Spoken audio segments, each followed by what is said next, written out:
horn's The horn's still alive. We get That's it. all Welcome back I heard. from the other side of the curtain. If you see snow, it's because we're being approached from deep within the Titans. Little bit of lore. I won't bore you because there are literally complete books of it. But basically, the land to the south is ruined and inhospitable. So, for whatever reason, a caravan is traveling north to Ambria, which is the promised land. Couple of hurdles, bumps along the road. One thing led to another, and suddenly a few elves, even north beyond Ambria, where you seek to go, they're in search of two pathfinders that help the caravan get to where they are now. I could be 100% wrong, so if I need to retcon anything before we begin, I'm happy to do so. But basically, along the road, party was struck by a storm and had to make camp. It became clear that this storm was a really convenient coincidence as it caused a very noteworthy forced stop in the caravan, and now it seems we understand why. Elves have approached the party in the camp asking for the names Bellin, Ludo, and Gesvilk. I believe everyone here is present currently. I don't know exactly where we're all situated, but I'm not too concerned about it. Why don't we go over our introductions, describe what's going through your character's head right now, and then once we get all the way around, we'll go back to me and I'll happily set the scene. So, starting with Sam. That is me. And my character's name just so happens to be Gesvilk, which is one of the ones that the elf said for some reason. Weird coincidence? Maybe there's another Gesvilk. Who knows? Guess we'll find out. Sorry, I'm still very angry from our behind the scenes conversation. Damn politics. Anyways, what is that quote? If you're not angry, you're not paying attention. Anyways, enough of that. I'm playing Gesvilk. They are also angry because how dare these people? And there is a dead wolf that, or was a wolf, what is now an elf on the ground right behind us, right? Yes, that was the retcons I was referring. I forgot. Yeah, dead body. Very much Yeah, so. that was a big one. Yeah, there it is. Gesvilk's trying to with their little bodies stand in front of that so that the elves don't see that. So, or just run. Right. Anyways, yeah. Yeah, and just point of order. Gesvilk uses they/them pronouns. Sometimes you'll find I occasionally will speak about Gesvilk as if Gesvilk was speaking about themselves in the third person. It can be a little bit confusing, but I know that Gesvilk tends to do that, just in case it gets confusing about like pronouns I'm using. If I'm referring to Gesvilk, I might say Gesvilk feels a certain way. But moving along, Mitchell will be coming in a little bit later. Ocean must consult the texts. That's all I must say. Pope. Hey everybody, Pope here. Popeworldbuild on Twitter, Popeworldbuild on Twitch. I lurk in all your streams. I'm getting to play Maevryn of Yndaros, a priest of Prios, and after everything that has happened between artifacts going missing, murders, having to jump into a lake, well, running river, and now we have a dead elf, a near-dead Gesvilk, and two elves looking for Gesvilk, and two other members of the caravan.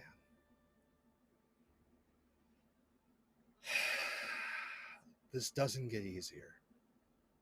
this just doesn't get easier. Yeah. Hopefully that sense of building tension will never cease throughout your entire experience playing. I think that's the intention of this game here. But before we get into why the plot is thickening even further, we'll bring it on over to Anthony. Hey everybody, it's me, Anthony, go by he, him pronouns. I'm playing Drachna Agmam, a Witch of Karvost here on our Monday night game of Symbaroum. I've finally taken the handle and taken a little bit more confidence in my character as of last session, finally taking a weapon and striking this wolf, only to have it fall and transform as one of the, as maybe a potential ally of the Pathfinders, maybe Pathfinder, or maybe someone else completely. It's scary. I am also worried and kind of standing at mirror opposite ends of Maevryn here. So let's see what happens there. Oh, and Drachna goes by she, her pronouns. So Right. Last, certainly not least, we have Paul. Hi, everybody. Paul March 6. You can find me here on Wii pretty regularly, as well as another podcast for Response Team Omicron. And I think Karlio might be getting a little spicy this episode, because there's about to be some spiciness going on. So if it wasn't complicated before, it might get more complicated here in a few minutes. Ooh. I like it. This really just makes Maevryn the Jason Bateman to the like Arrested Development. That is the plot. Sort of like trying to just stabilize things that are falling apart. But okay, so we can yes and we can yes but. We can do whatever we need to set the scene here because we are telling a story. Want to let you know that there is some sensitive content. Anything that you might be worried about in terms of Twitch TOS, you do not have to worry about for this stream because of course we honor that. It is going to be PG-13. There will be depictions of violence. There will be some gore. But beyond that, we are not looking to touch upon any serious horror topics. There will be strong language and hopefully a lot of emotional angst played out through role-playing. That said, if you need to step away for any reason or mute the chat, you absolutely can.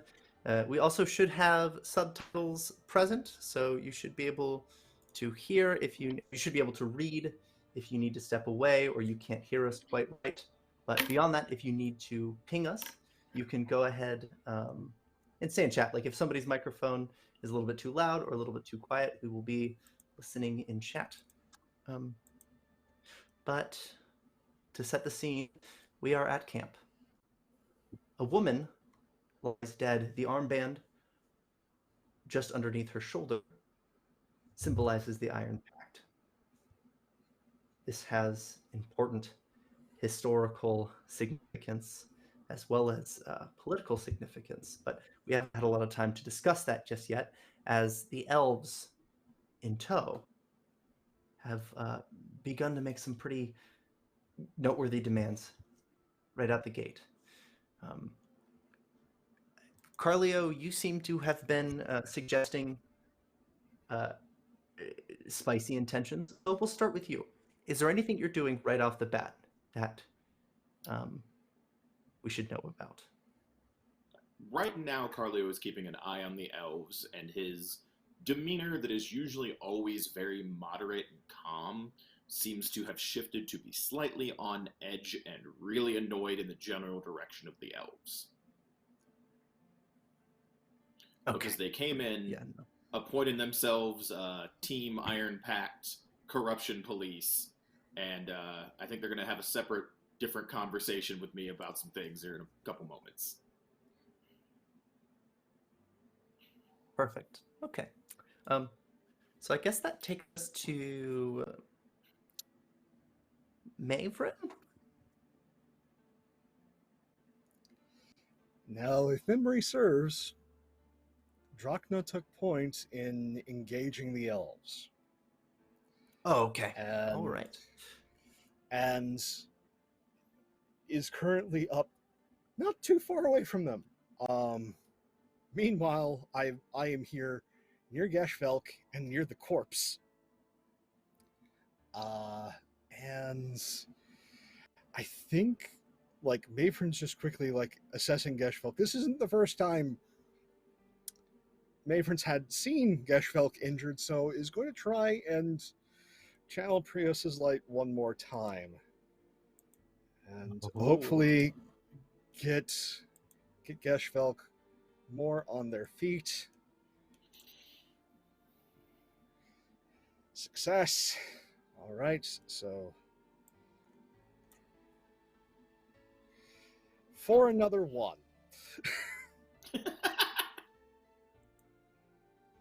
It's not plural, but it's positive. Sure. It We're at is 2 indeed hit points. positive. Doing okay. All right. So, would you say anything to Gesvilk? I just heard your name on the wind. I do not know why, aside from maybe them witnessing the murder of an incredibly violent member of their party, would have them whisper your name on the wind. But I think now is the time to hide.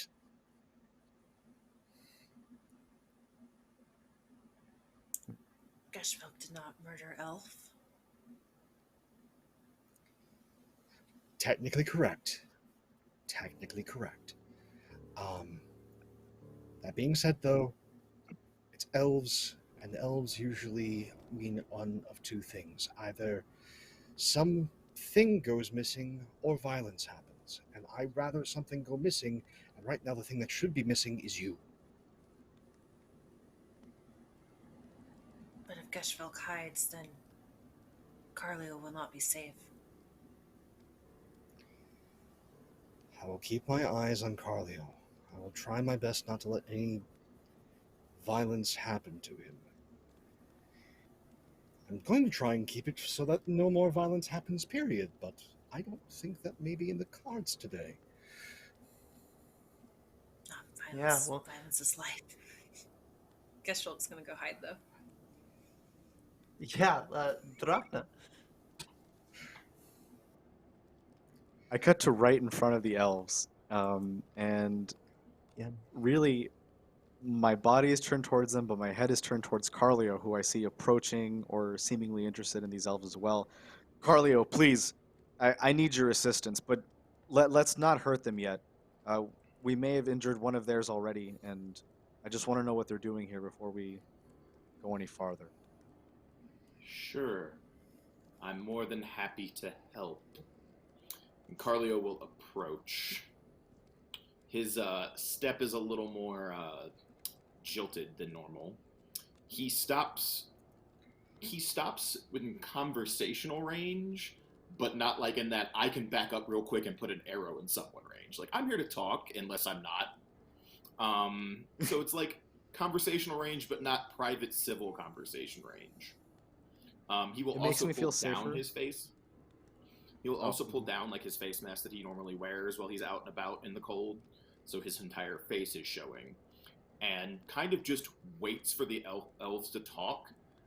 Because Drachma is so near to him, like his eyes are very much that like, this better be good what you have to say type situation, because I don't have time, which is very much not normal Karlio. Karlio is like, we have all the time in the world. Like, he seems to be engaging in interaction with these elves like there's something bothering him on a nearly fundamental level.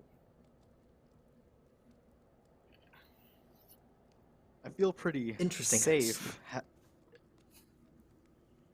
I will say, as you are approaching, they are speaking their own tongue. If we know Elven, if we have Warmaster, we can attempt to understand what they're saying. I approach, I get even closer to the unintelligible elves. Yeah. Along with Karlio, who is a little bit behind me, and I do feel a lot safer with the kind of masked Karlio at the ready in case anything happens. But I asked them their names. Listen, your friend, they had powers the same that I do. Very few practice the old ways anymore. I show off like my Karvosti spear, my clothes, my tribal tattoos.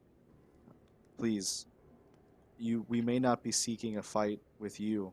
You're seeking corruption, as are we. There must be a way we can accomplish this together without the need for further bloodshed. Kind of a pickup of the conversation that we had like last session, at the end of last session.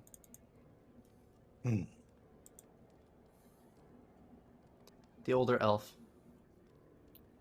white of hair, inspects you. Bellin, Ludo. Was it you? Did you bring them?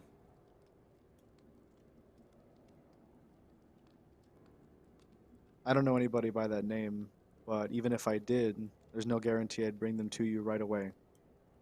Your intentions, your names, those are more important to me than your mission, at least for now.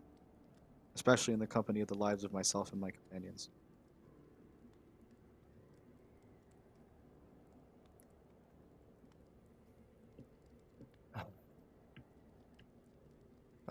There is much to understand here that I feel you've failed to. Our mission is more important than peace. Corruption has taken root. So that is how elves usually justify their actions. Their mission is more important than everything else.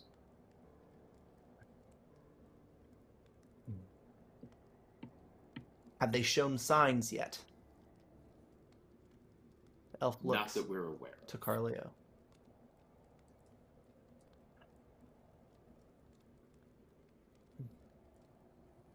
Amongst those that we travel with, none do. Your actions are for now unjustified. Their actions are justified to themselves, as the elves usually are. Karlio's face actually begins to shift, and not just like in the way of like, his muscles are shifting, but like his features change. They take on a less human appearance, and his like eyes elongate. He almost has suddenly an almost elf-like appearance, and looks to Drachma and goes, he looks like a changeling, and goes, you see, the elves justify their actions because everything they do is for some purpose we're not supposed to understand. And then they claim they're here to protect us later. I point to Karlio. This face of peace brings with it much death, as could yours, but it doesn't have to be this way.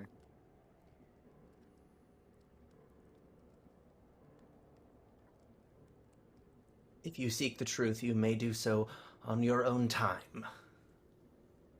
Question, Bellin and Ludo, but understand this promptly. They violated a treaty. They've tunneled far too deep into Davokar. They're blight-stricken, and they must be purged.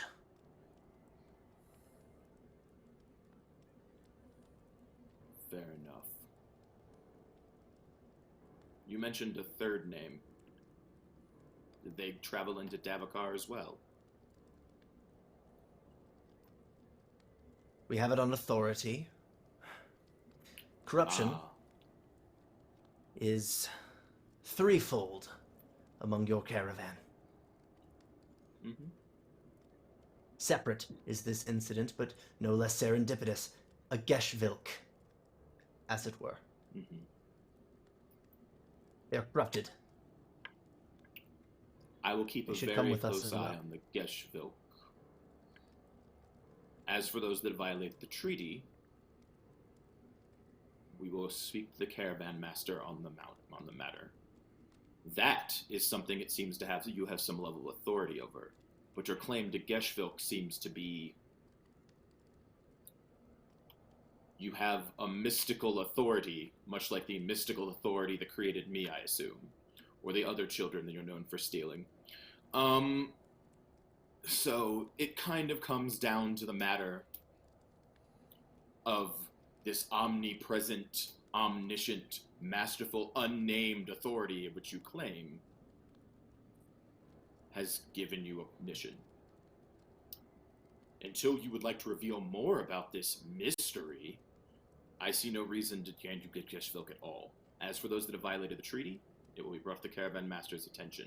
They are his pathfinders.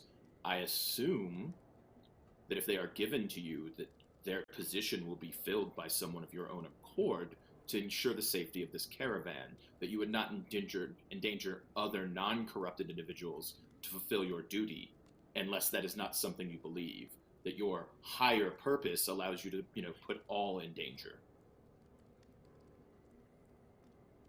Yes. Well, we would take no issue traveling north. No. The younger of the two elves begins to speak up and is silenced. Again, without knowing that they speak, you don't know what they're saying, but suddenly a woman in the caravan cocks her head slightly and then looks to Maevryn with some concern. She won't speak up, though. She'll let them continue. Sure enough, the older elf does.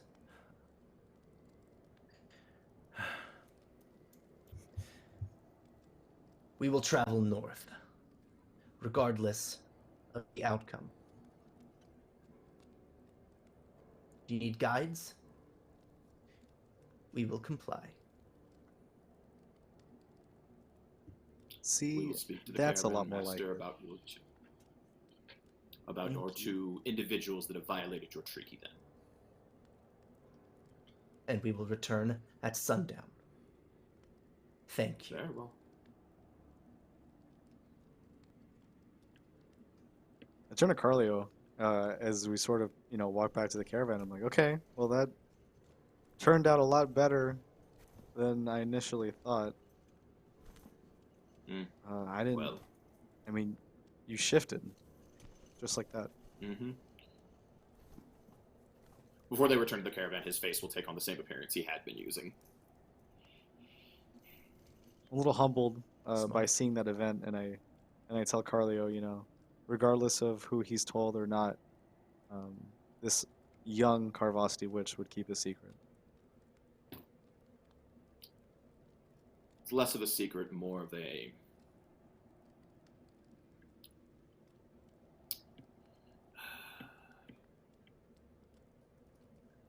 way to blend in than a real secret. Gesvilk is probably onto it by now. They've traveled with me long enough. And I'm not ashamed of who or what I am. But I do have issue with all of the possible origins in which I am created. It is why I am traveling to find out which ones are true. We've all heard the tale of how changelings come about and the elves'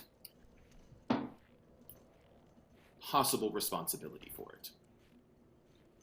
Those seem to be more than just myths, tall tales, and wives' tales.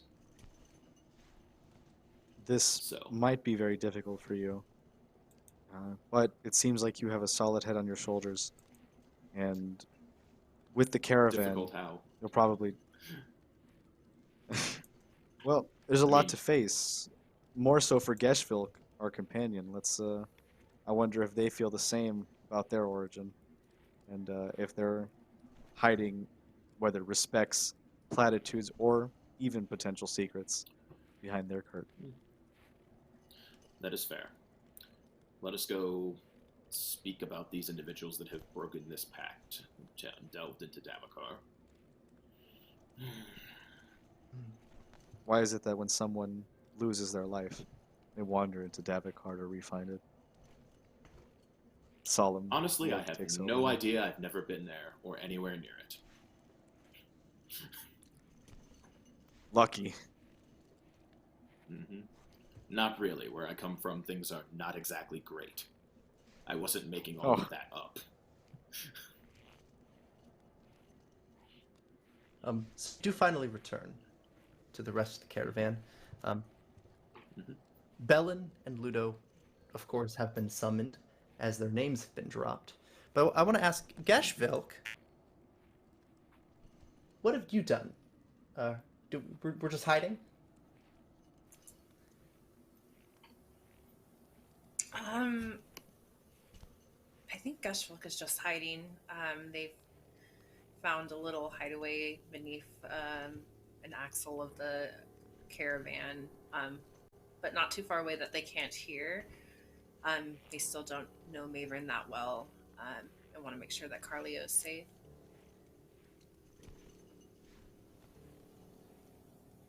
But they also don't know what the others are planning, so they kind of want to stay hidden for now because they're not certain if they're going to be turned in. Yeah. Well, it would be Maevryn's call then, if it's deemed to be safe. The elves, they've turned away and they've left. In their stead, your friends Karlio and Drachna are returning. It seems no blood has been shed today.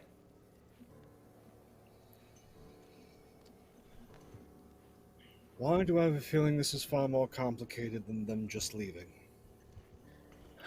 It is and it isn't. I made it clear to them that they're two individuals they seek, the two pathfinders of the party, have apparently broken some sort of oath or pact, which puts them at odds. That's a conversation to be had with the caravan leader. They said they would accompany north to make sure the caravan is protected. They said, on authority, whatever the hell that apparently means inside their grand scheme of grand ideas, that Gesvilk will be, has done something, which I made abundantly clear to them that until they reveal what this authority is, they're speaking out their ass. And Gesvilk will not be handed over to them. We don't hand over our compatriots because somebody says they have good authority. But at least they're calm for now, and they walked away. It gives us some time to plan and discuss, protect our own. They'll return at sundown, and we'll head north to replenish the numbers of the caravan if the Pathfinders are going to be... The loss of those Pathfinders is going to be an issue. Apparently they have strolled into Davokar, and this has caused issues with these elves. Of course. Did they not mention anything about taking their dead companion? Do they Nope. not care for... I do not get elves. Trying to figure out how the Well- mind of an elf works is like trying to figure out, I don't want to think about that. I don't think I can wrap my brain around any sort of elven logic. If they will not care for the body, I will. Go for it. Who was within range to see how these elves seem to be behaving? I know Karlio and Drachna spoke with them. Gesvilk could hear them, but probably couldn't see them. Maevryn, you were closer. If you three that saw these elves would like to make a test to try to see not what they were saying, but how they were feeling. What do we roll with for that? Sure. Cunning? I think it's cunning. Yeah. Okay. Nope. Nope. Woof. Woof. A 4, thankfully, against a 9. A 4. Okay. Drachna, the elf that didn't speak, and I will say they gave names. Sarin Ree is the older elf, and Godry is the younger. Godry seemed very upset, extremely upset, and the one time that he spoke, he was silenced, tearfully upset.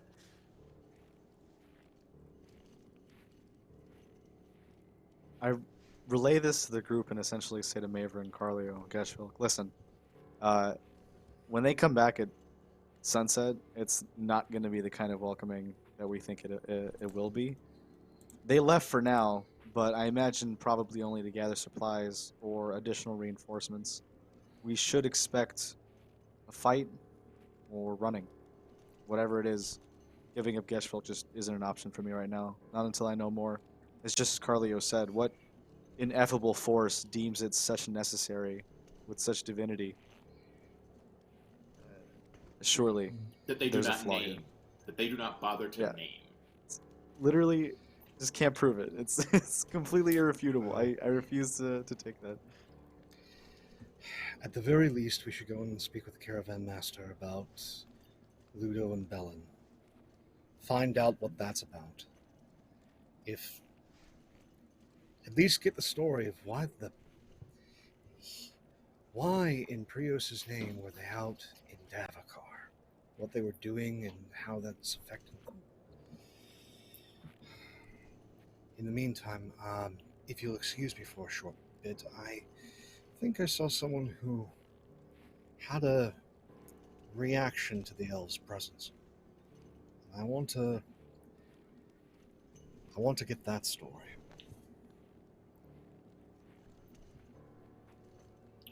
We should also probably poke the wizard while he's off doing that.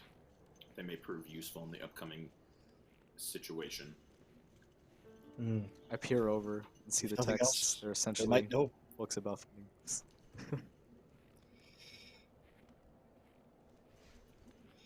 Yeah. Good luck. If we're looking for Lestra, Maevryn, Yes. she's not that far. Leaning on a tree nearby, avoiding the rumor mill of concern and speculation about the presence of the elves. The concerned confidence on her face tells you she has a facet to this that she believes nobody else has, so she'll meet you halfway and start to walk towards you. So,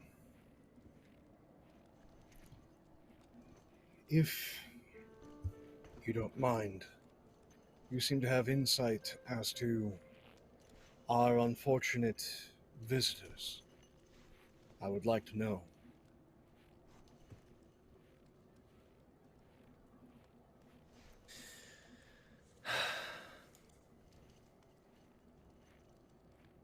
They were speaking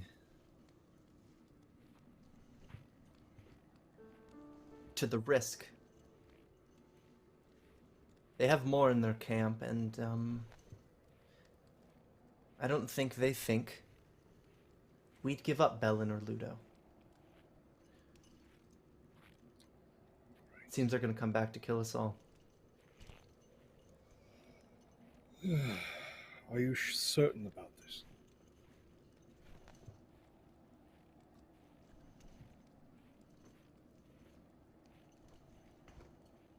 She looks out.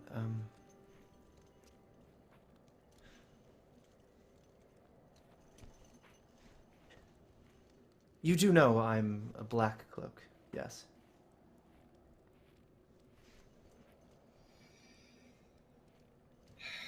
Now I do. Right. It's in my interest to control the pacing at which people learn such a thing. Do accept it as truth. These elves, they'd kill us regardless as to whether or not we hand over. There's an alternative. Not far from here, the Twilight Friars, my folk. We would help them, we would comfort them, despite their corruption. If we deal with these elves, and should we survive, I could take Gesvilk, Bellin, and Ludo and lead them to the monastery of the Twilight Friars.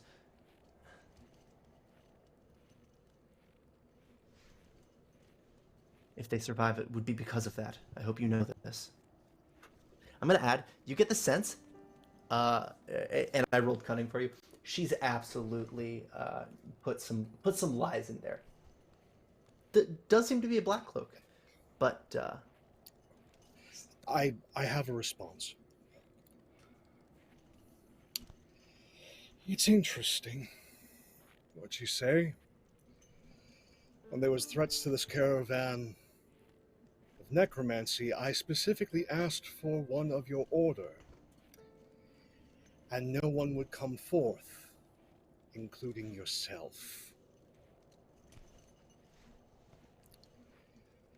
That is not the way someone conducts themselves of the church. We are supposed to aid.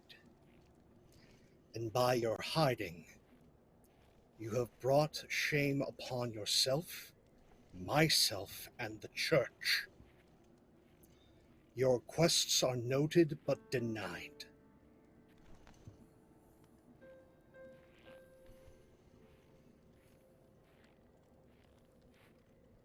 In disbelief. There's denial and anger, confusion, and mock acceptance as she smiled. Pulls the black hair, now shoulder length, growing longer each day, behind her ears. To be sure you're saying this right, Maevryn. The course of action you would choose favors not the Twilight Friars.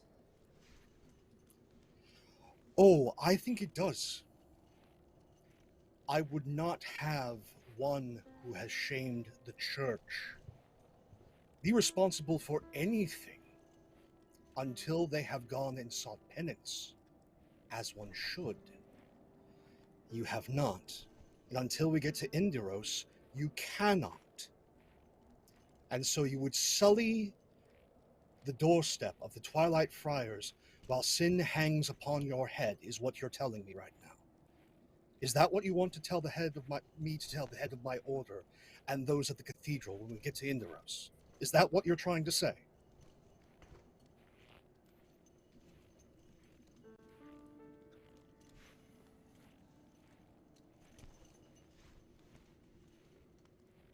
The risks I took, they were calculated. I don't see that we can agree upon this. I do not agree with blasphemy. I do not agree with putting this caravan in danger over someone who has shamed the church and has put at risk everyone since the beginning. Should we survive this, I am going to let the elders know what has taken place here, and let them be the judge on both of us. I do this with a clear conscience. If you are truly a member of your order, and what you said was actually true, and he glowers at her,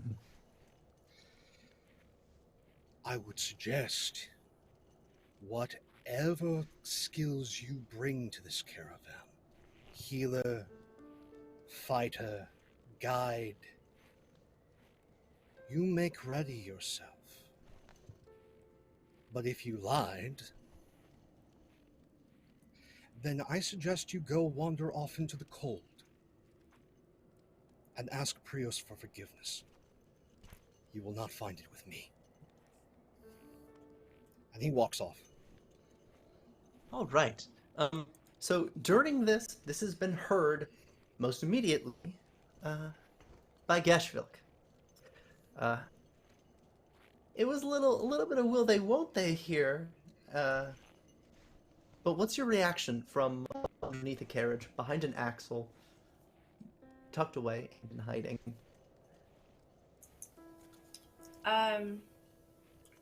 What is this Black Cloak's reaction once Maevryn turns his back and walks away? I'm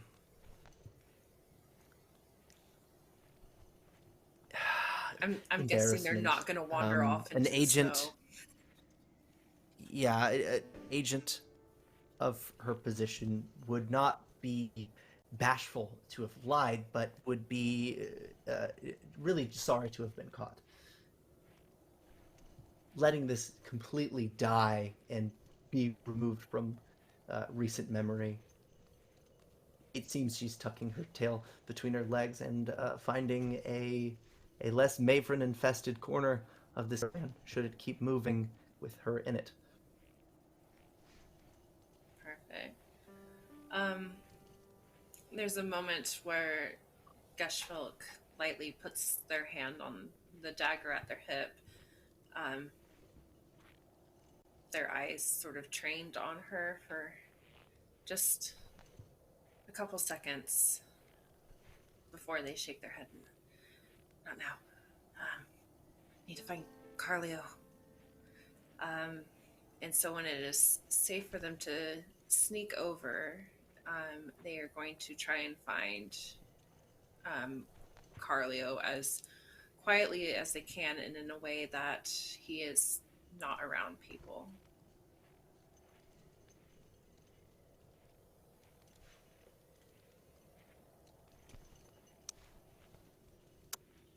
So I think Karlio and Draga are in transit to go find the wizard before we speak to the caravan leader. So Gesvilk is looking for Karlio to be completely alone. He's currently not, but if Gesvilk is looking, then Gesvilk can probably get the attention, I assume, of Drachna and Karlio as they're like passing through an area without anybody around between like some caravan, some parts of the caravan, I would assume, unless the ST tells me otherwise. Yeah, no, you distract to get some space. You just see, as your eyes are just like scanning around you since you're just so alert.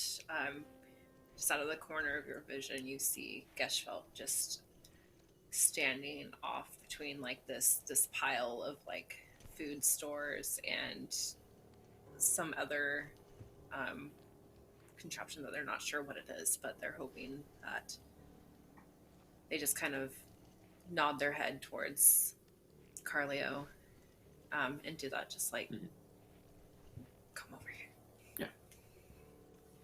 Karlio will tap Drachna on the shoulder and then peel off into that like corner side area with food stores. Not letting Drachna just wander off by themselves, not knowing what's happening.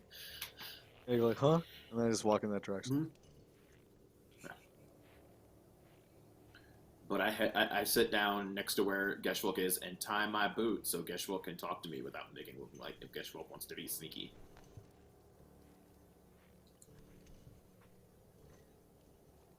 Karlio, I don't think that this is someplace that I can stay right now. If the elves are going to come back and there's a black cloak. Oh. Interesting. Where'd the black cloak come from? Wasn't Maevryn asking for one of those earlier in the caravan when he was going on about necromancy? It doesn't matter right now. There's no necromancers. I can't be here when those elves come back. But there's an inn. If this caravan continues, it should pass right by it. They're kind of shuffling around. They look extremely nervous, not quite knowing what to do. As they glance up at Drachna. You wanting to head on ahead. Yeah. And meet back up with us there. It's not the worst idea. There's something that I need there. It'll help me travel with you better. Alright. Just be careful.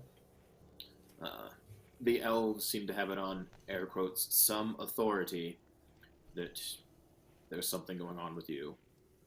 They fail to reveal what that mystical authority is. So, be careful of those who might be agents of their particular group. Keep a local profile if you head there. They didn't say why. No. They mentioned corruption. That's their general corruption, but they gave no reason about why they were here to get you. The other two apparently had traveled into Davokar, but they did not give note of where you were, about you.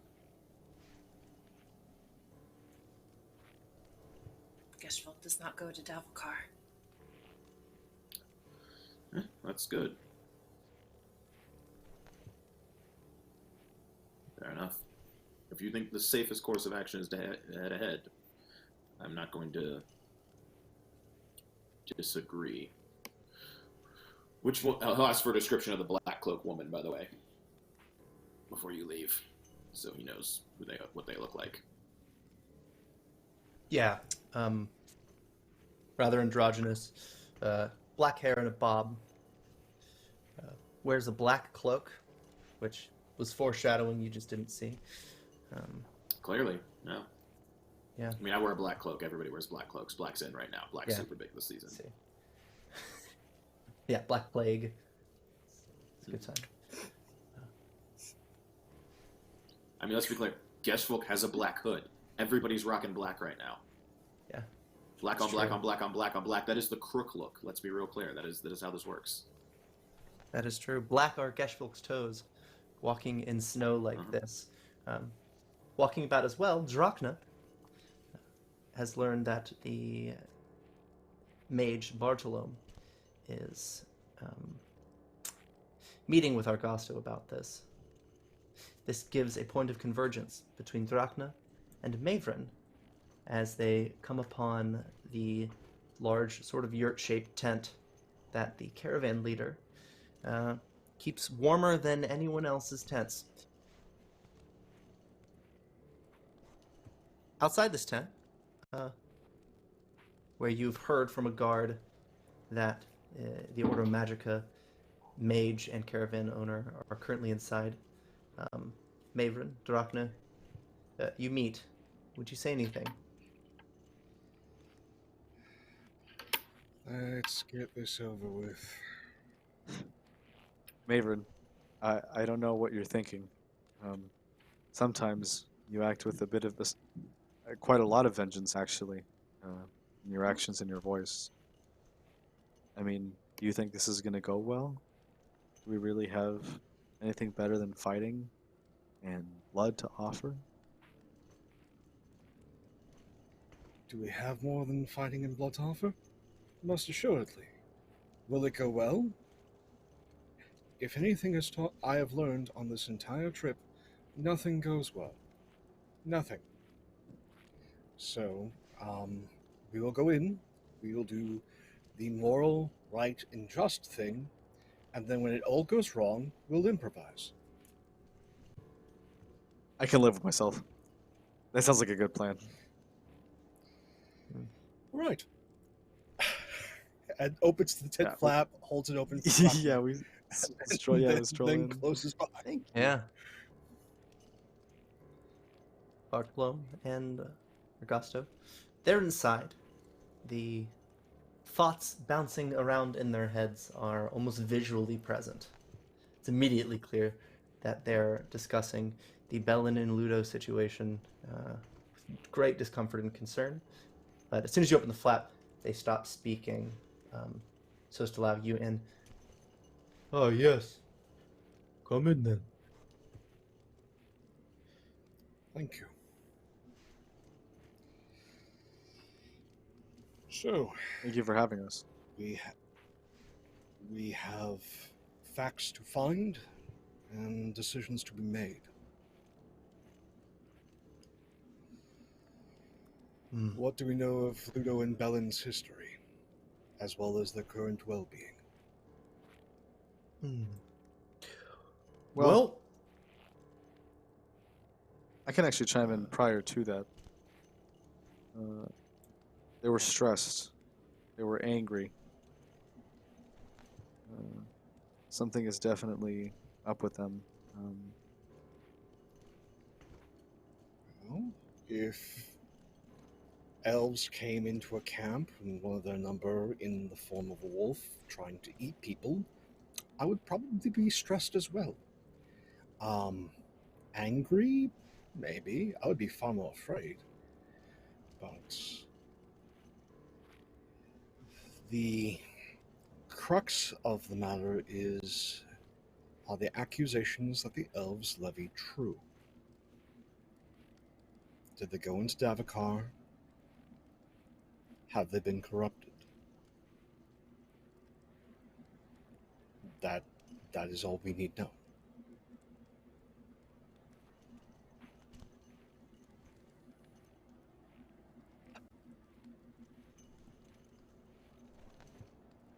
They haven't spoken yet, but Augusto spits, scratches his bald head a bit before flicking a piece of dandruff free of a half-broken nail. If you want to ask him yourself, we can proceed from there. I think that I need to lies- verify their medical Bartolo. status. Fair. Do you have the site?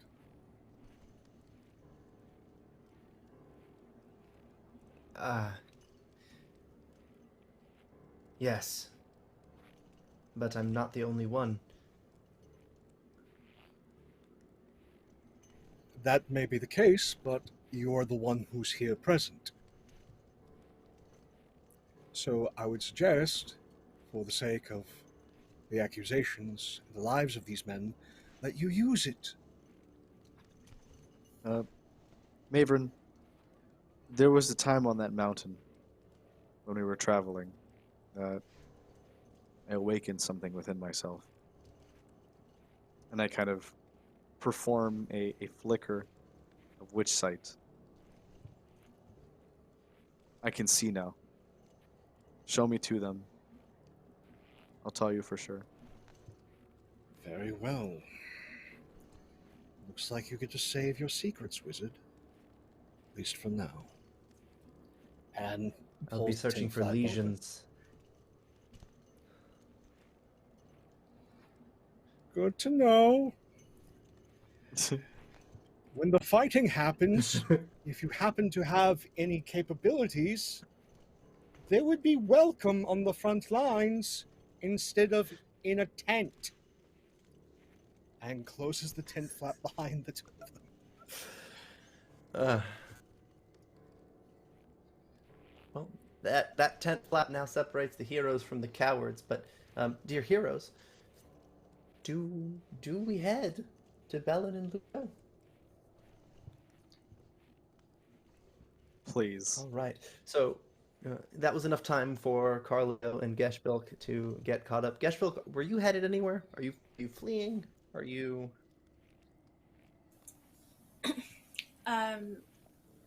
Gesvilk is going to steal what they can of proper traveling attire, winter cloak, food, whatever they can quickly.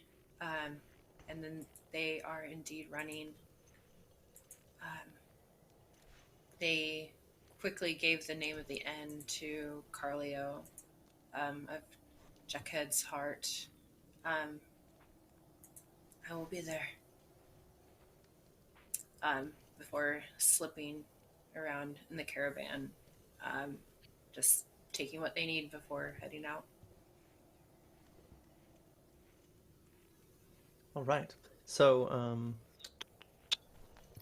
Karlio, Drachna, and Maevryn have left Argos's tent and headed over across his caravan. Bartolom has left as well and has begun inspecting other caravan travelers for warts or lesions or stigmata that would suggest corruption. But do you join your braver friends?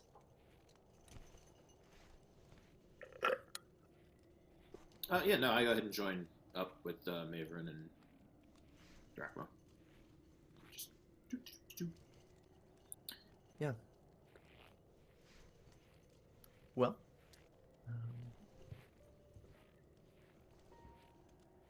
this tent has an open face currently. 2 pathfinders, some of the first to be selected for this caravan journey. Ludo has a mustache, goatee, a receding hairline that eventually forms long, wispy black hair. Bellin, on the other hand, has a thick red beard that wraps into a mane of long red hair, as is common. But they seem ready to be apprehended by this point, as they sit on their cots. Look up as you arrive.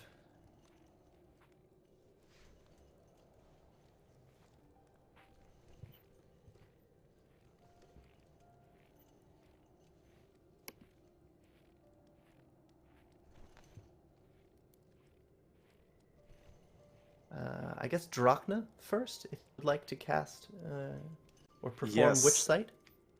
Exactly. So I didn't necessarily know if anybody had anything to say right away, but first thing I'd like to do is cast Witch Sight. Which I took after a near-death experience on a snowy mountain path. And as a free action, I can make a vigilant against their discreet in order to see the dominant shadow of that creature. So let's see if I can even pass my vigilance check. The answer is no. Okay. So So with that, I do gain 1 temporary corruption, and and I see vague shadows, but nothing concrete yet. Yeah. wow. Now, sorry, before I move on, would I be able to use XP to reroll right away, or would I be able to reroll perhaps later in the conversation? Oh, you'd be able to reroll right away. Yeah. Okay, I This will is a good do so opportunity to use that. immediately.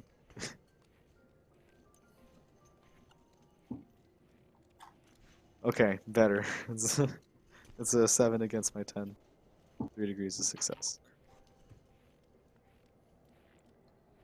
Okay. Yeah, they're thoroughly corrupted. With that success, yeah, one is thoroughly corrupted. Bellin produces an oozing black shadow. It is black mold within the barn. That's the sort of feeling you might get with this revelation. And it runs deep. Horrifying. Ludo, not quite as much. It's a moldy green. But it's like a pulsating, a growing darkness. They are not thoroughly corrupt, but they are highly corrupt. I don't know if you get the exact number. If you do, I can tell it to you. No, It's looking bad. with master level witch sight I would be able to, but for now, I can just see their color. So, prior to actually speaking to them, I turn to Karlio and Maevryn and say, Ludo may be savable. We may be able to purify. I grow much more fearful for Bellin, as well as for ourselves around the Len. Exercise caution. How far are you from Bellin when you say this? So I would imagine this is at the very. So I mean, it's eyesight. So I'm at open the door. I activate it. I see them right away, and then I turn around quickly. So I'm speaking away from them in a low voice. Like, hey, you should probably watch out. I don't. It'd be a little difficult, but. You're speaking. I'm gonna trust that Drachna and Karlio can conspire. Maevryn is good at one thing: speaking loud. So he's going to step in as this discussion's Oh, here we happening go. and go, "Good fellows, I am so sorry. These are trying times. But you've been accused of going deep into Davokar by the elves. I want to hear your story. If nothing else, someone should know the truth of the matter. And as someone who is a part of my order, I am here to listen."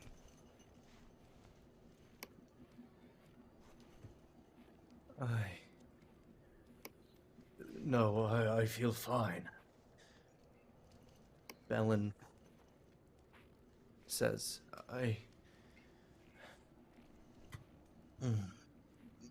Stories befitting of the talk of a tavern. I'm well. We need to move beyond this road. We're so close. You see. I'm afraid the elves' sorcery keeps us stuck. We need to know what happened. And they will be back. I'd rather get the honest truth from the both of you. If for nothing else, to be able to tell those that miss you what happened. But more likely, if the accusations are true, to at least allow your souls to pass clean, that you may be accepted into Prios' embrace. It is not good to have such darkness hanging above your heads. Bellin is covered in sweat, eyes bloodshot at this point. Drachna, I will say, Bellin appears to be very stressed at the moment. Trembling, shaking, would be working an incredible fever right now. You can see it. Ludo will sort of come to his side. No, shh. Right now. Quiet. Just rest. Bellin, rest. Moving over to the other cot, Ludo attempts to calm Bellin down, feverish to the point of delirium. Eventually, he seems to fall asleep.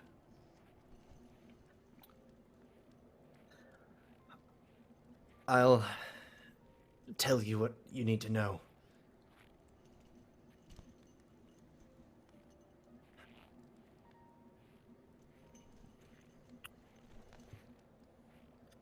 Come in, please. I wish not to broadcast it if it can be avoided. Of course. I look at Karlio? both of them. Move in pretty close enough to be within this huddle. Karlio is not. He stays just a little bit outside the huddle because he's not great in the closest of the ranges. So he hangs out just outside the huddle. Also, because they're going to make a move, all of us being bunched on top of each other sounds like an awful plan. Agreed. I try to show a little Alright. of sympathy, compassion. I do get close. I also have the me that is inside me is actually a wolf, so I am not as worried about getting so close. But I look at Ludo, I turn him and I say, "You have the appearance of wicker. You look thin, like thatch in the autumn, drying out, eventually set to fire.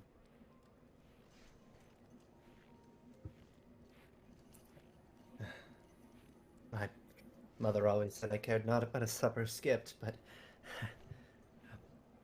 I'll take that as a sign of malnourishment. I am not well. That much is apparent. But is it not the promised land that might help here?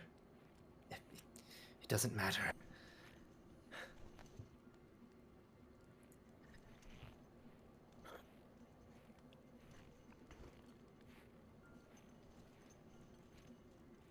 Do you think Bellin would be okay? Ludo says to you, Drachna. This is tough because I know that permanent corruption is very high. Listen.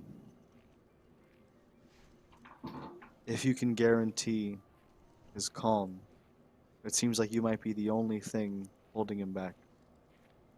We might be able to get both of you far enough to treat this wicker and breathe growth back into you. Whether it be the witches or the promised land. You need help. But we can't if you fight, if you choose violence, or if you can't control corruption within you. We need your cooperation. Yes,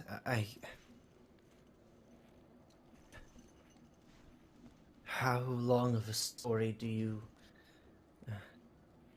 seek out here? We've seen much. How did this happen to you? What did you do?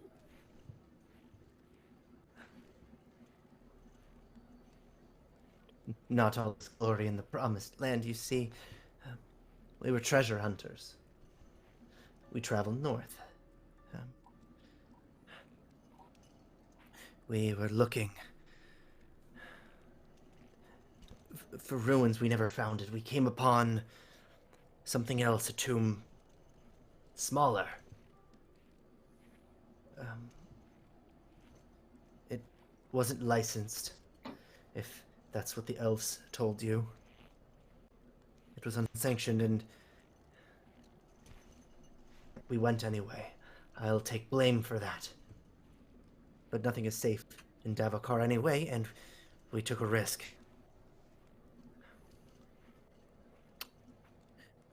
One of my team came across a crown.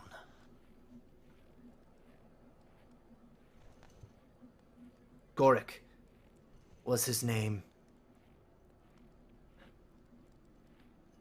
He cared not for the jewelry and the other relics. It was the crown he wanted, and the crown he got.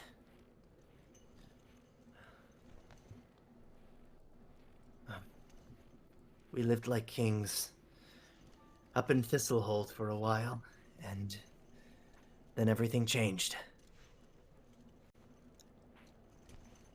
Gorik had disappeared.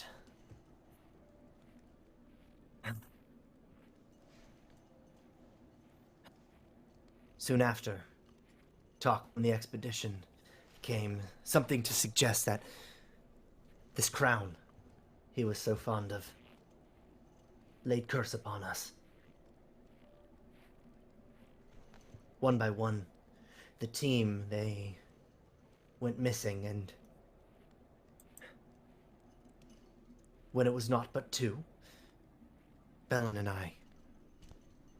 And Ludo sort of absent-mindedly strokes his hair a bit.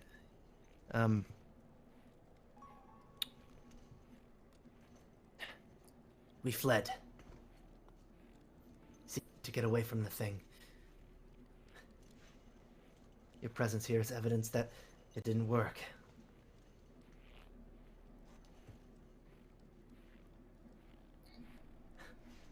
Evidence that it did. I'm from Thistlehold. Whatever tragedy you encountered there, or what came from there, I must know something about it. The end result will not be the same for us, but it depends on you now.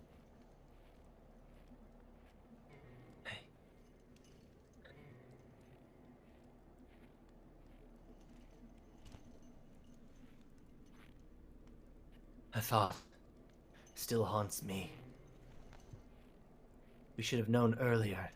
It was a mistake, and we didn't listen. We had eyes of gold, as they'd say. But distinctly I recall, despite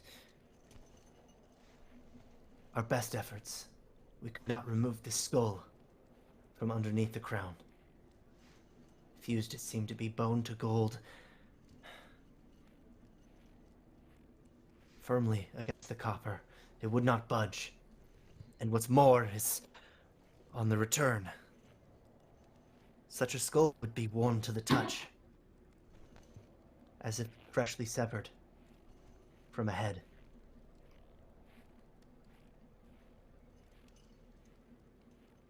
Fools we are.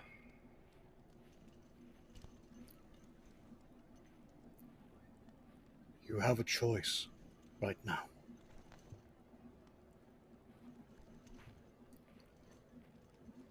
He looks mournfully over at Drachna.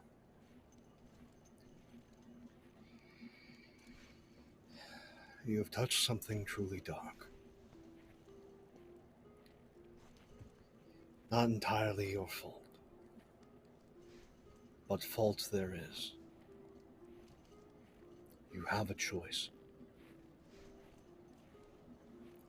There's an evil that follows you, even here, as you can see in your friend's body. And that choice is to die as men, or die as monsters. That's the choice you have right now. And I don't know for how long you have it.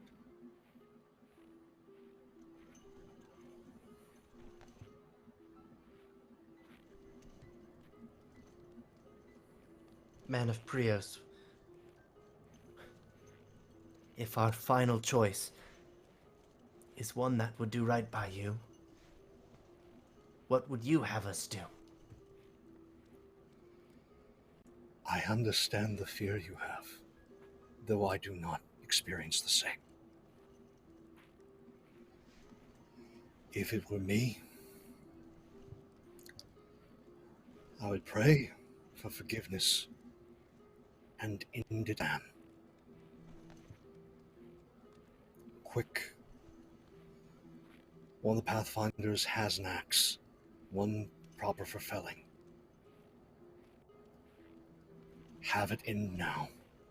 I know not what the elves have planned for you, but I am certain it is not pleasant. And should the fear and corruption take hold, there is no pleasant outcome for body or spirit. Go by the way and be embraced by the gods and your ancestors. Go out as men.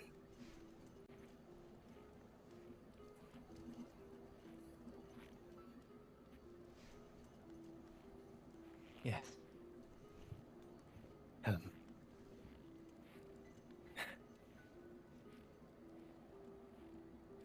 What a fortune. Standing up slowly, shaking. You do notice the stigmas on Thudo's body. A sort of infection, just where any joint finds a crease. Elbows, armpits, but the tunic is pulled back over his frail body.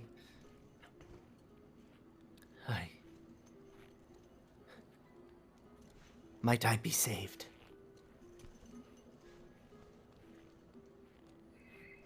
Or is it too late for me? I turn to Maevryn, and I actually, this is where the extent of maybe my witch knowledge comes into play, because the witches cure corruptions for ourselves, but maybe not so much for others. We go through strenuous rigor and tests to do so, but it's always focused on us. I turn to the servant of Yndaros and I ask, is it possible? Is their fate sealed? I know of only one of my order that can stave off the twisting of the soul. And I am not he. And I know of only one ritual that can truly burn it away. I do not possess it.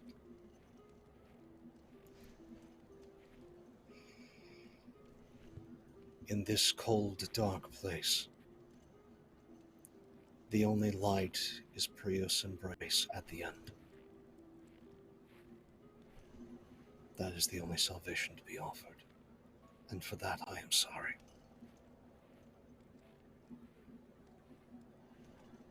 So they won't make the trip. We have to end it now. Let them choose. I turn back, and my expression is just sunken, grave.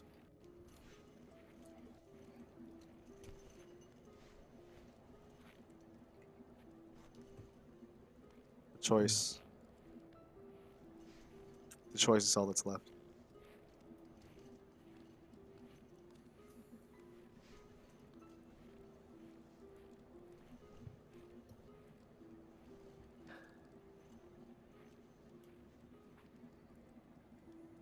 Well, if there's nothing else to decide, Ludo would make the choice on behalf of a sleeping Bellin.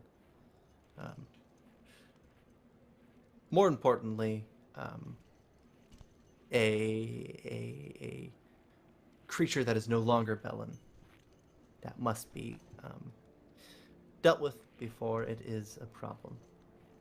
This is not an act of killing or execution, but an act of defense on the honor of Bellin, because Ludo will find a Pathfinder's axe, and take care of a potential blight threat.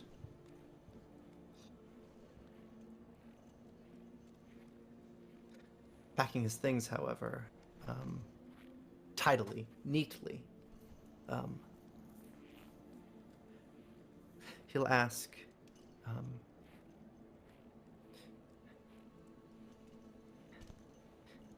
if I'm to be next,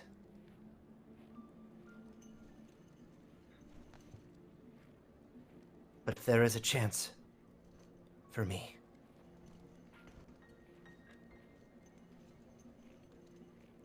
the friars, they're not far from here. That's what they say. Perhaps. Maevryn gives him a stern look.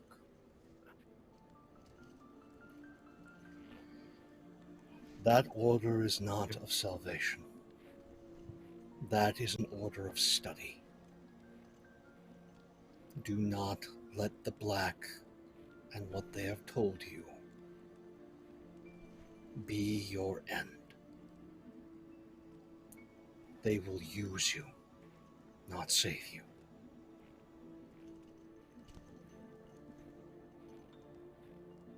Right.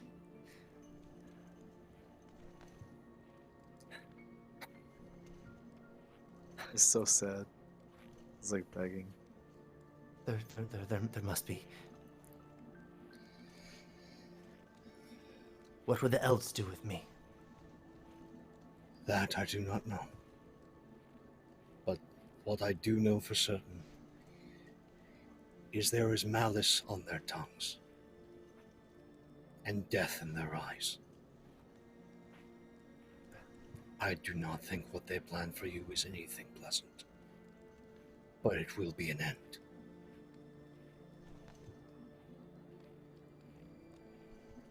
You can choose to run. We will not stop you, but they will find you.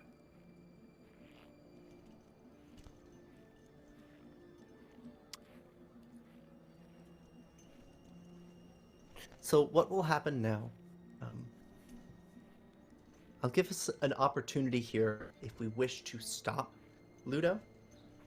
But what Ludo is going to try to do here is pack up his things and head to the north anyway.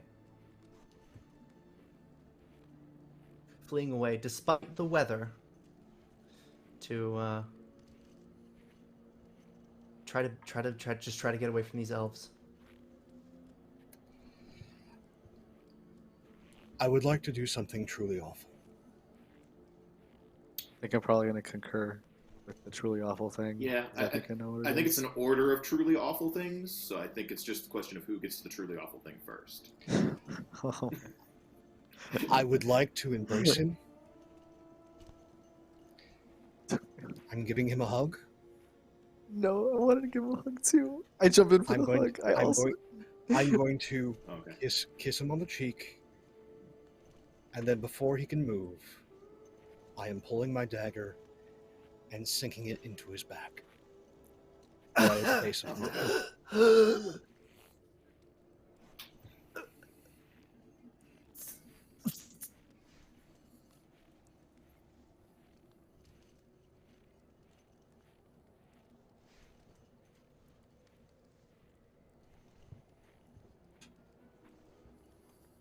So, would you say anything to Karlio as we head out of this tent? As he cleans off his dagger on the cot, we take care of our own.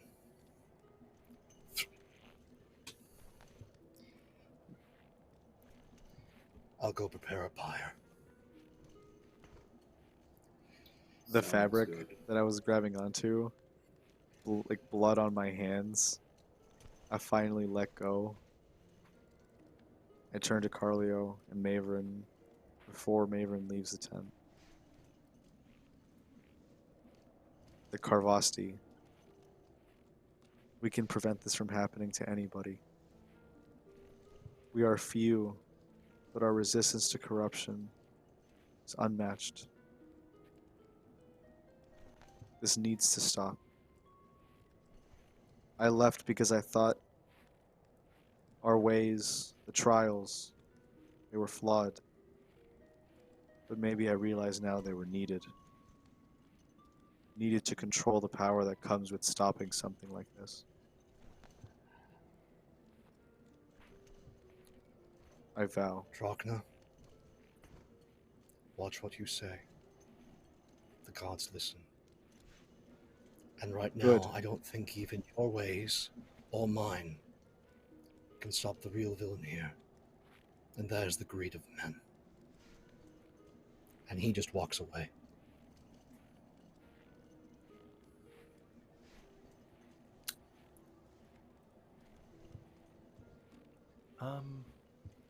I think that closes this challenge. What happens next is not too eventful. The elves return at dusk and are given evidence of death of both persons of interest. They're upset, but they couldn't make any case that you are a threat at all. So instead, they'll lead you to the promised land.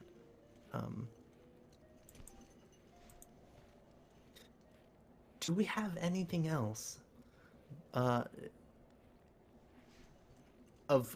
urgency as we continue to travel? Another week on the road.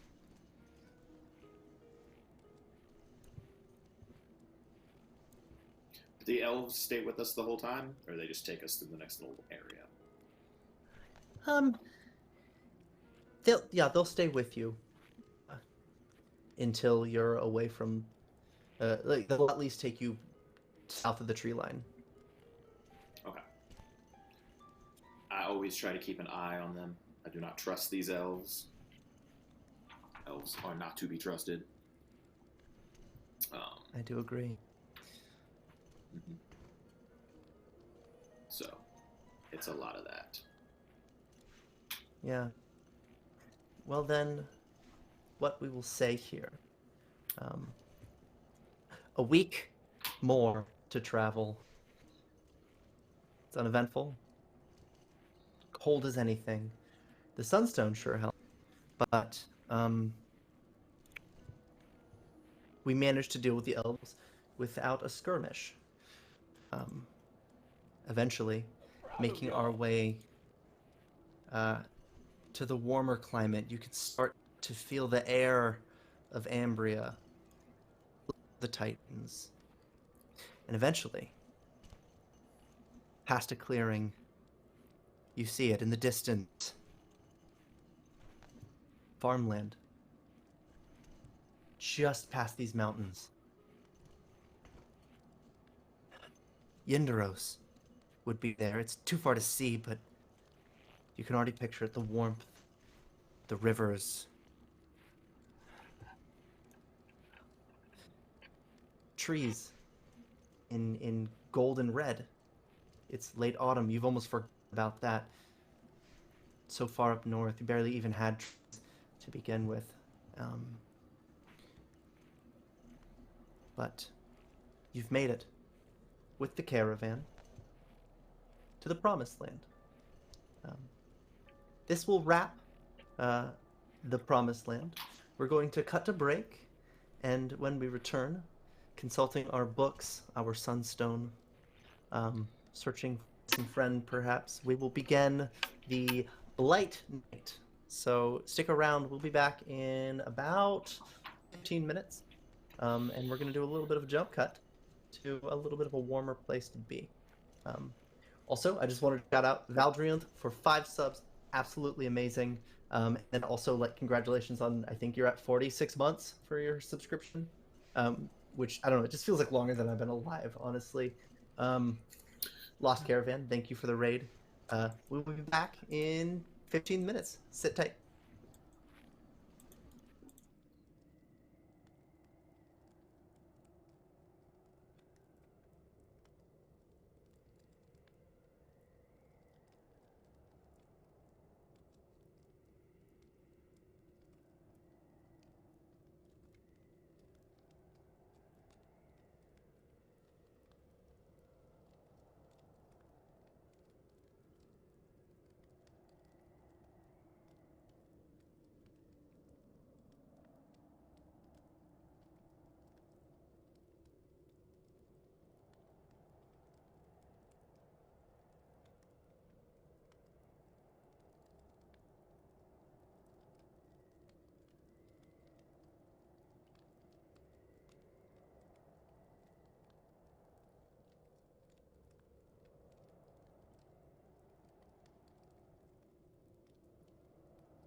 Titans of Symbaroum, a dream site revealed a well, a cauldron, a sinkhole. Out of its depth a blightling came sidling, filth forged in flesh, cruelty carved in bone, a decoction of the world serpent's marrow. The blight beast ogled me hungrily in its burning eye.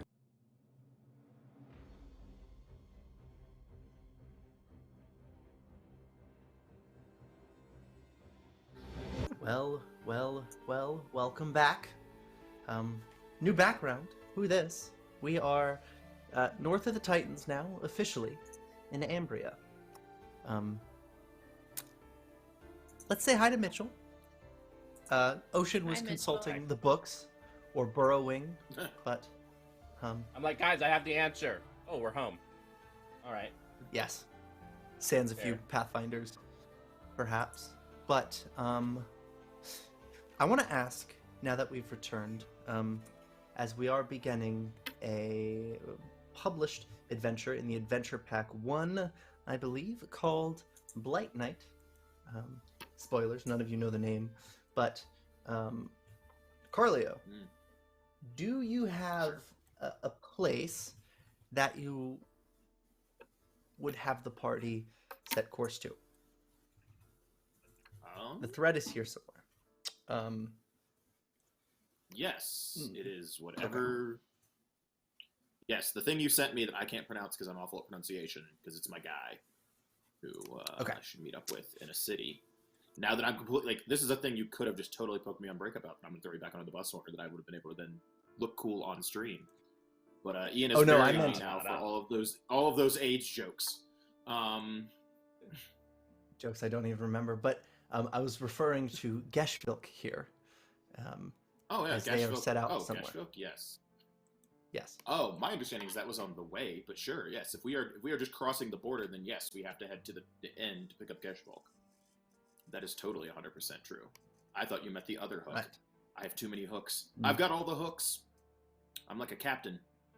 But yes, right. So we had to go to the Jaggert's Heart Inn to pick Gesvilk back up, because Gesvilk went ahead also to ensure that Gesvilk would not be killed by elves, or the party would not implode into an elf firefight, and we'd have to recruit the scene from Boondock Saints. It'd be real awkward for everybody. So, yeah. Yes, to the inn. The Jackal's Heart's Inn. Yeah. If any of the local if any of the other caravan people know where it's at, we'll ask for directions, because I've never been there before. Yes, so you're led a bit astray. It's a total of a day to get to this inn and back on the main road, but the caravan does not wish to stop. Under the assumption that this place is worth visiting, as for one, it attracts Gesvilk's attention, and for another, it's a good time to rest. The elves have already abandoned, and past the outpost where people would register you in advance of you visiting Yndaros, the caravan kind of broke up. People had different places that they wanted to go to. Not everyone went to Yndaros. Turns out there is quite a refugee crisis in that city. Not a lot of places to stay. While it is the promised land, it is still quite difficult to carve out an existence here.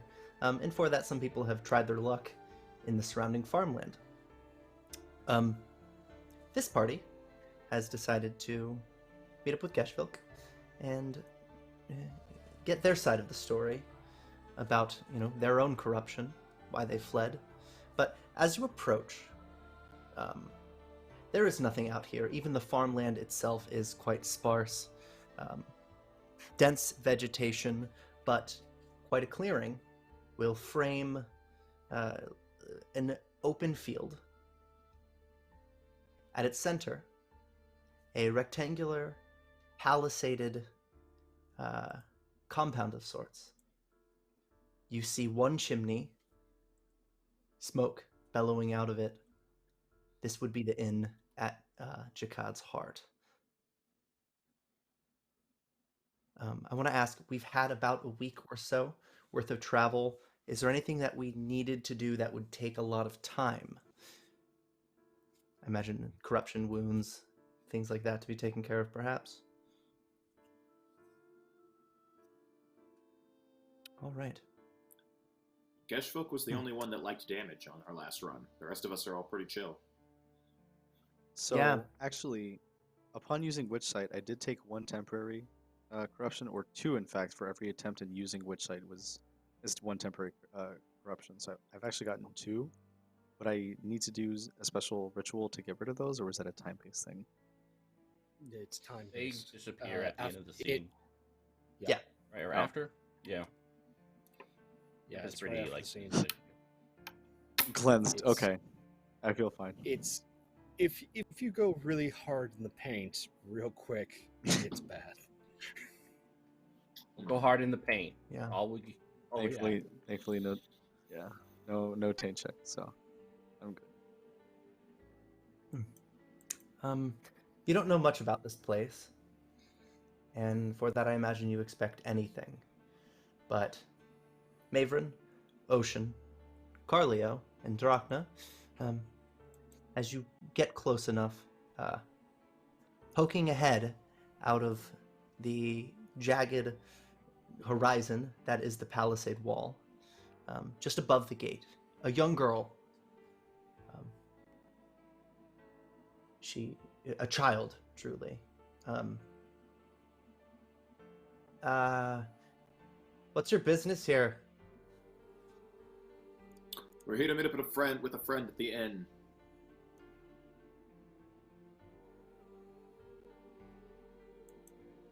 Thank you. Come in. And then the gates will open. If it seems like they expect visitors, it's because it's an inn. But you're greeted with quite a lot to take in. How are we all feeling at this moment? Jovial, gay, happy, cheerful, excited, enthusiastic, Right. joyous. Chill. I like it. I've come down on I'm far away from the elves. I've come down out of the mountains. It's warm here. Just chill. Usual Karlio chill. Definitely closer to Ocean Look- in this case. Little proud of Maevryn because he's doing work now. He's getting the job done.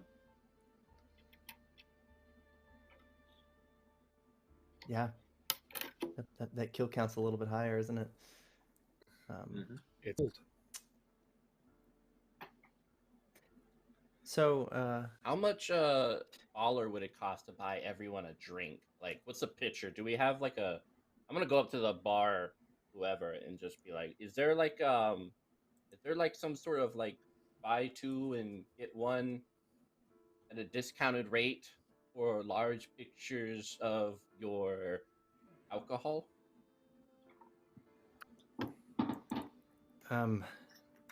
now, the woman front counter looks at you. Why would you do such a thing? It's quite costly. Firstly, you would not be giving drinks to my children. Thank you. Well, I mean, of course, I'm seeking the other residents. Like, obviously, they have to be adults, or really, I think it's really just the parents. I don't think there's a law, but whatever you feel is best.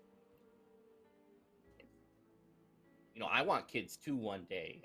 I'm thinking maybe like a year from now, like a nice 2-story, next to the woods, nice white fence around it, and yeah, I think it'd be nice. Maybe like a couple dozen kids. I would like that very much.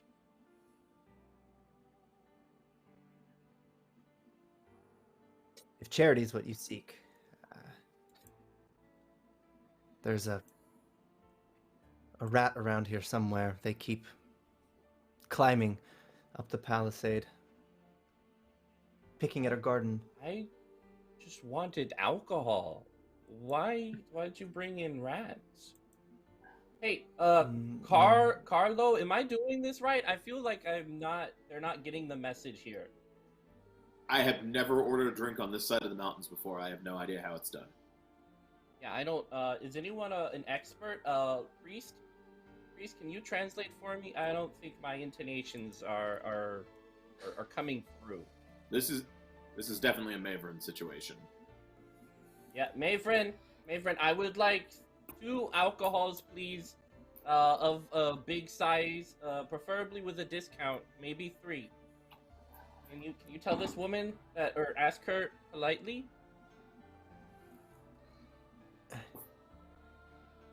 Look around, Ocean. This is not that kind of inn. What then? How are you supposed to have like a rousing people's expression of adoration and companionship? Is I thought that That's was the a whole tavern, purpose of Ocean. A tavern. You're looking for a tavern. Those are in cities. What is someone this? so Loud red, you're not stomping. quite there. What is Oh, this? This is great. not What's a that? tavern? No, it's Hulking an inn. individual comes walking out. Oh, you big. Large towel hoisted over the shoulder as if it were just a wash rag. An ogre seems to be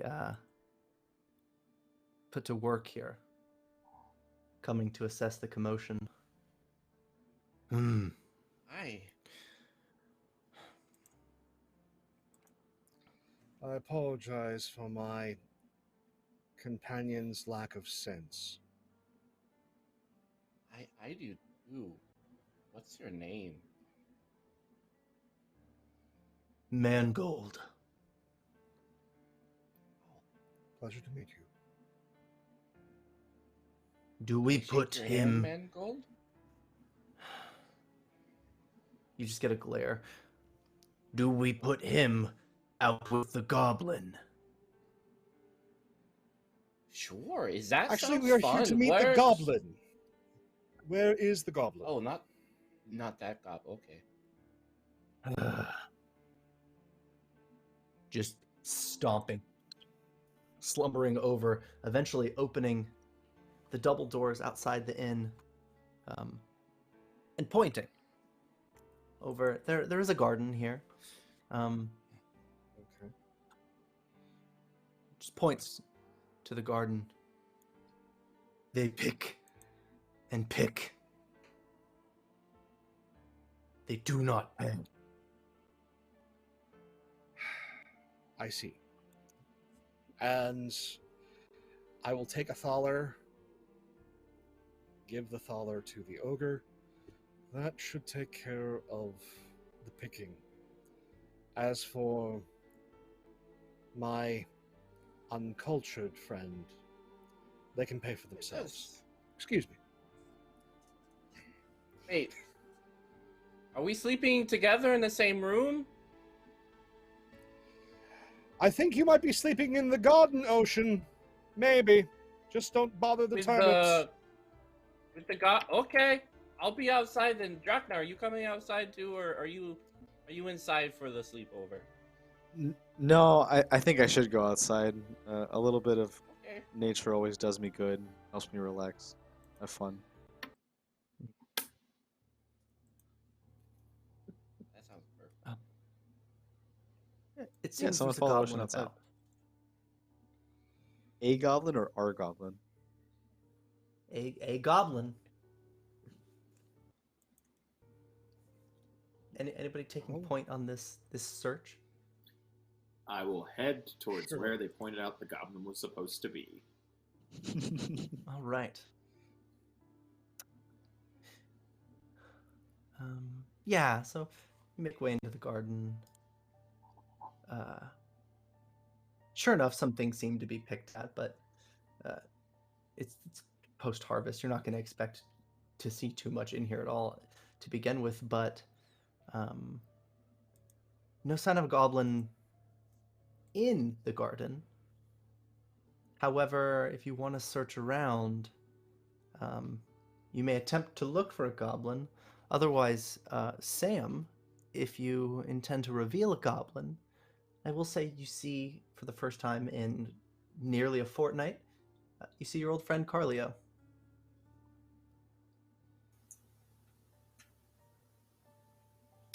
Is Karlio still inside, or has he gone outside as well? No, he went outside. Outside looking in the garden. He is not seeming to be alarmed. He's just looking around for the only goblin he assumes he's going to see. It's not like he's bumped into a bunch of goblins, so. It's true. Like kind of peeking their head up from behind this rotting pumpkin that was just left in the field. See like late bees and stuff flying around it. Gesvilk's head peeks up. Oh, good, you made it. I see you've been making yourself at home.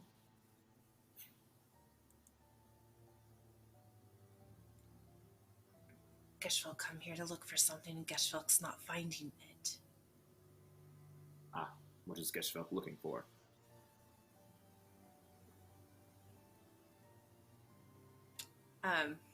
Gesvilk kind of drops their head back down, and you just kind of see like pumpkin guts just like flying past them. Those little stringy clumps. Gesvilk's looking for water.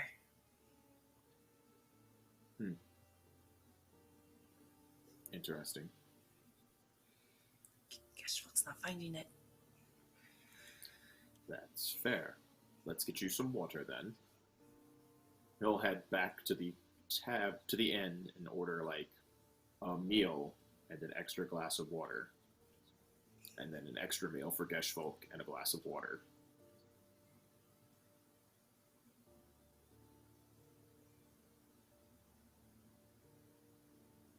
Mangold is much more polite to Karlio than Ocean.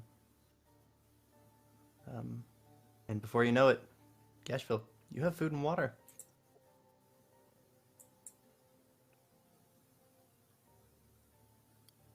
What is this? This is not water. Water. Yeah, no, it's definitely water. Karlio will take a drink and be like, no, that's definitely water.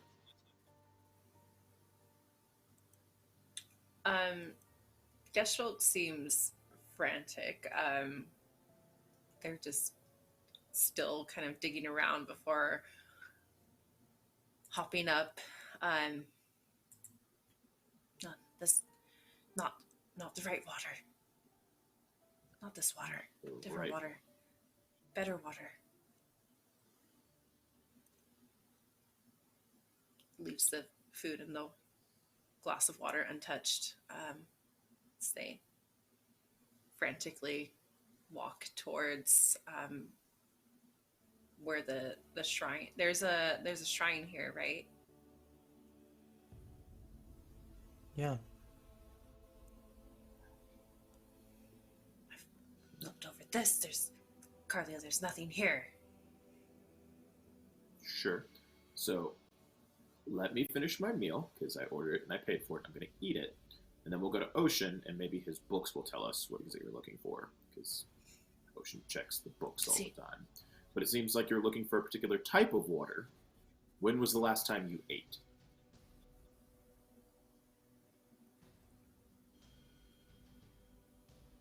Guess you'll find rats. Yeah, have some food, Gesvilk.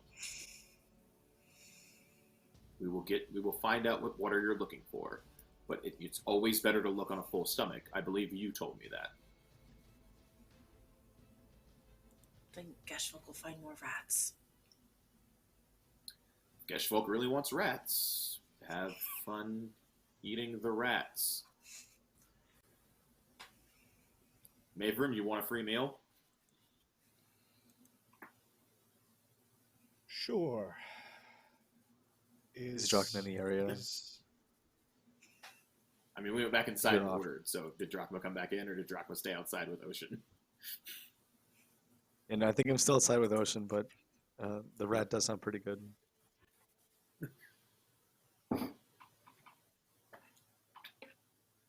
Drachna, I know where there's some over by the stables.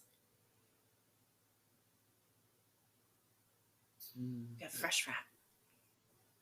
I should probably check. I still feel wary that somebody, that this culprit is probably still near.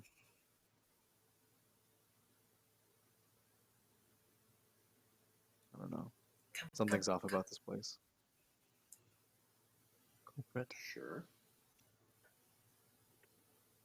Gonna finish my meal. Then I'm gonna get with Maevryn and talk to Ocean after they get back from their rat hunt, so they can have their rat snacks, rat on a stick, ratatouille, whatever they're having, rat nuggets. Fresh rat.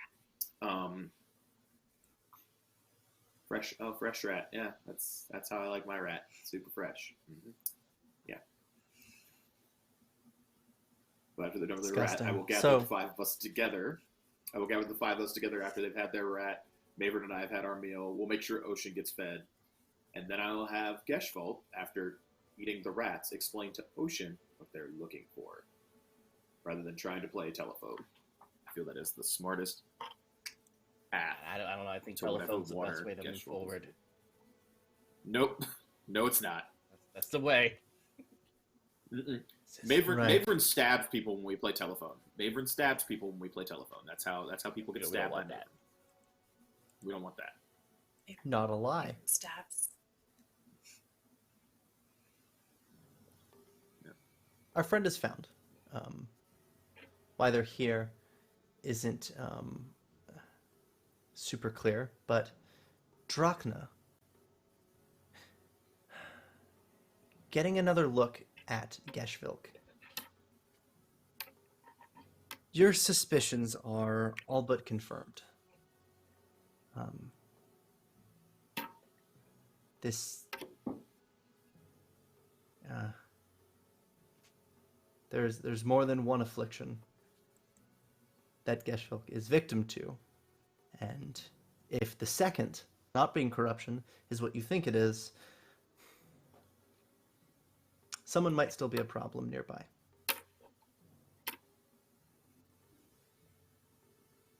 So I definitely noticed something off about Gesvilk. It's a rare occurrence, and very few can do it. Usually someone that puts this much care into it stays near. I'm going to stay on high alert. I'm going to stay guarding.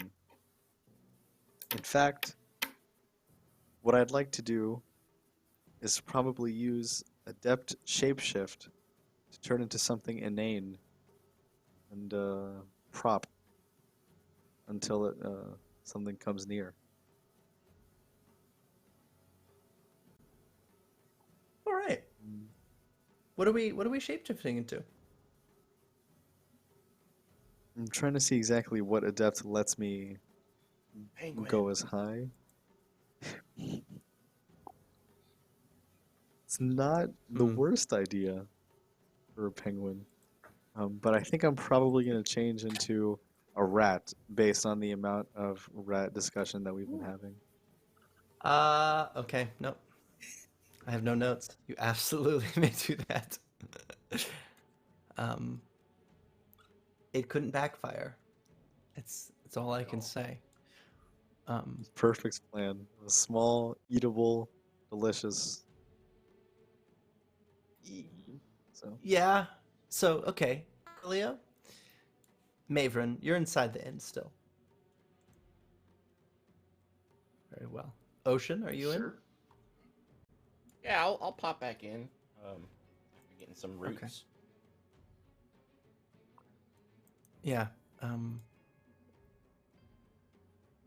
Oh, I definitely picked flour for the big man. Yeah. Funny enough, it isn't a tavern. There is a bard, or a minstrel, rather, They call themselves Blackhawk. They're not performing, but they're speaking to Coldra's husband about something about grand prestige or esoteric fame among the elves. Weight is being thrown around, but it's quite clear Blackhawk is a heavy drinker and doesn't seem to be in the mood for singing tonight.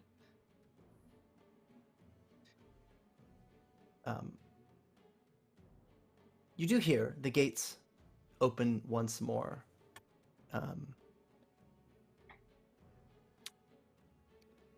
One of Coldra's daughters, the one you'll learn that is manning the gate, she comes in ahead of the new visitors, proclaims, "We have more coming to visit. I know you told me not to let any more goblins in, but he seemed pretty nervous."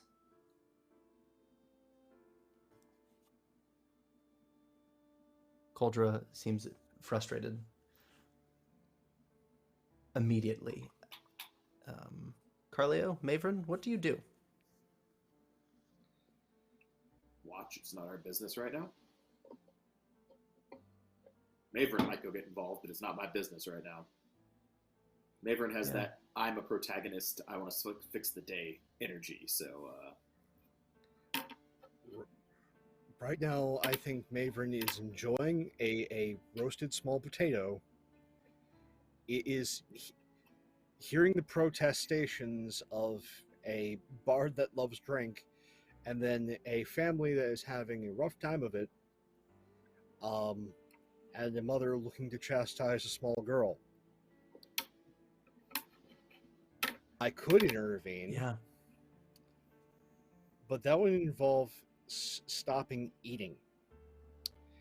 And I have a distinct feeling that before this evening is over, as we are now fully reunited, an ogre is already irritated with Oisin, and Drachna is now not to be seen.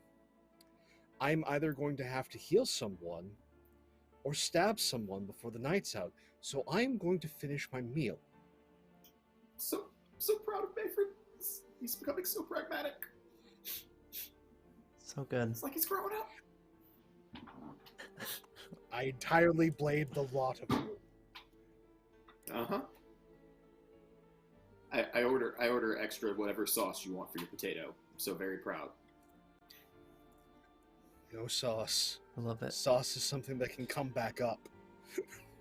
Oh, okay. I mean, fair Oisin enough. will go talk to jeez. them if they seem like they need help. Oh, God. Yeah, the goblin hasn't arrived yet. They're still sorting out the responsibilities entrusted with a 13-year-old to guard a gate, but a family business is a family business. I imagine what's more pressing right now is Gesvilk on the hunt to grab something to eat. There aren't a lot of rats around lately, or rather there weren't. There used to be more. I think suddenly there is one. Drachna, are we avoiding the goblin because you turned into a rat? I don't what's the think play so, because I know Gesvilk. So I feel like upon seeing Gesvilk or a goblin, yeah, I'd probably think it's my friend. And Wait, just go right up to them. okay, all right. But that's Gesh, can you speak? I'm still on the lookout for a dangerous figure though. Can you speak in the common tongue? Yes. Oh, good. Okay. Do you think to do that in time? Guess what's Yeah, going no, to I get you? definitely like to call out, "Hi, Gesvilk." I Okay. wouldn't think to mention my name, however, so there might be a bit of a guessing game there. Gesvilk. Hearing things is Rat speaking to Gesvilk. Yeah, listen, just be careful, okay? I'm looking out for us. There's something going on here. I've seen some substances laid down by the pool. I don't know. Something's off.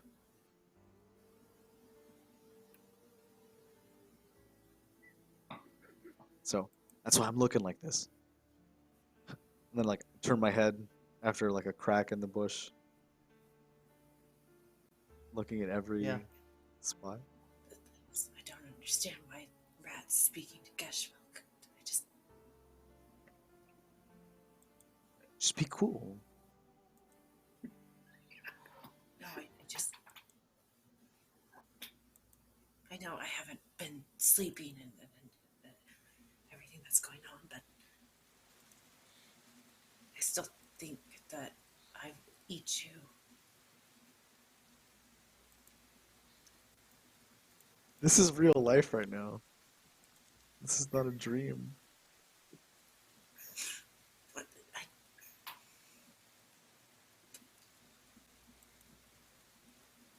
still, why is Rat's? If I eat Rat's head, the rat can't speak. It's like I'm just gonna try running as the rat. Yeah. Have you already grabbed me? You're going to attempt to flee. Yeah, I was trying to reason with my companion, but maybe that's a little difficult right now. Probably gonna run. I mean, I think this is a good way to go. I can't think of a better ending for Drachna than this. I'll shift back if I get style. close, but for now I'm gonna try to keep the form and continue to look for whoever is at the core of my suspicion. Keep the form until you're in Gesvilk's mouth. Then it just makes it awkward. Well, So just us coming out with Drachna's head and it's got Gesvilk's mouth. That'll be great. I think that would. disgusting. So okay, so are we making like a quick test versus quick, probably? Reflexes versus reflexes? In an attempt not to be beheaded by the goblins. Yep. Okay. And so I'm sorry, you said this would be discreet for me, or would this be quick for me? Quick, be quick. Quick. Yep, quick. Quick.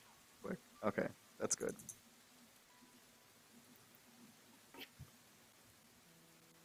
Eight degrees of success.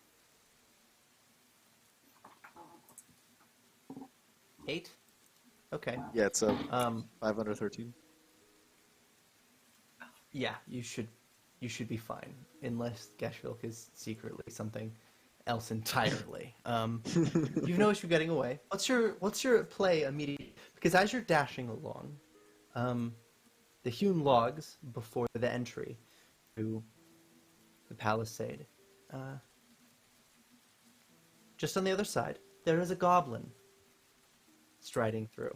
Looks like Gesvilk is not Gesvilk. Wait. Heading to the end, though. After having just seen Gesvilk, this does strike me as sort of prophetic. Others were mentioning another goblin. I thought it was Gesvilk. I know now that there might be somebody else in the mix. Rather than approach them as the rat, I'm going to go ahead and report back somebody who will not necessarily try to eat me at first sight, although that's debatable, and go to the mess hall, which is probably not a good idea to go to warn Maevryn and Karlio. Okay. Rat form yet, or are we? Yeah, still. Yep. Okay. Still trying to keep it. Hopefully follow them afterwards. I got through one obstacle. Surely the second would be just as feasible. Okay. So you got away. You're in the inn. This goblin would arrive right around the same time you do.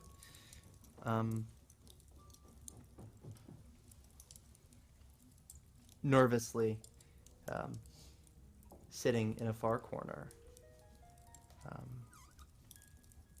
The staff at the inn, mostly children, children of the couple that run it. They're all just sort of confused and not willing to question this goblin yet, because everyone deserves at least a chance to warm up a little bit before defending themselves. But as you enter, would you say anything to Maevryn and or Karlio or Oisin? So I imagine Ocean's still outside, but I'm probably gonna head back there and complete the loop. Before I leave, I'm gonna say to Maevryn and Karlio, listen. I met up with Gesvilk. For some reason, they're pretty hungry right now. Make sure you get them some food. But there's another goblin that the other inn's people were speaking about.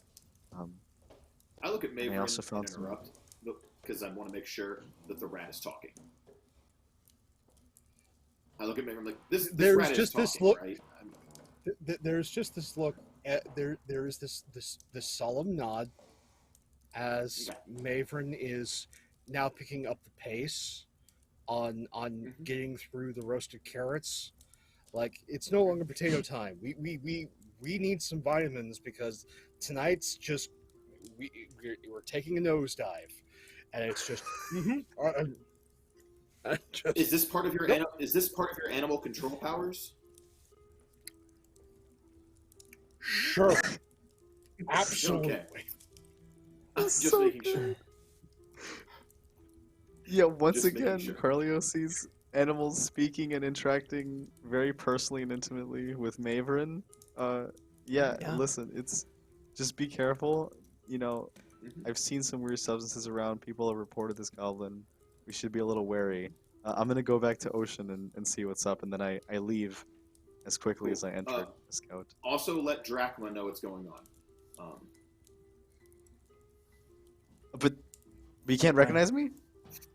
Look, I still have my No, headdress we- on, and there's like a small little cloth piece and a small little bone fragment on top. So the rat has a jaunty barrette, is what you're telling me? I want to be real clear. made The it- rat has a jaunty barrette. Made of a very small Yeah, bone Google chip image it. and domed. No, I didn't pay attention to the tiny, incredibly small bird. That's probably why Gesvilk tried to eat you, because you didn't tell. Did you tell them that you were Drachna?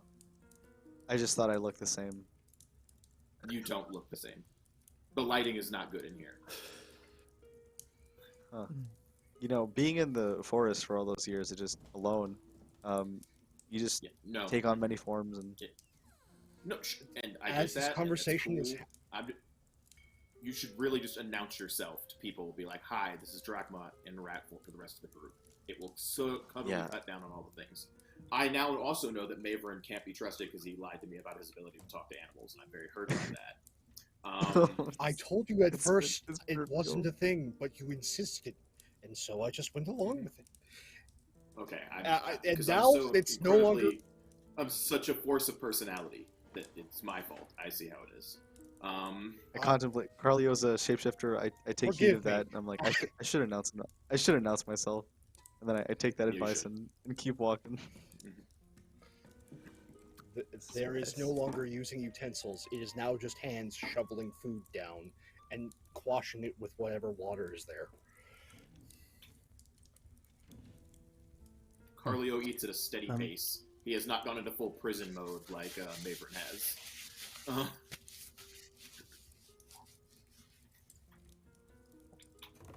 But yeah.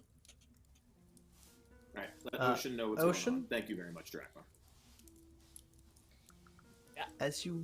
What are you doing out here? Like that. I'll probably after finding some flowers, matching them together to make a little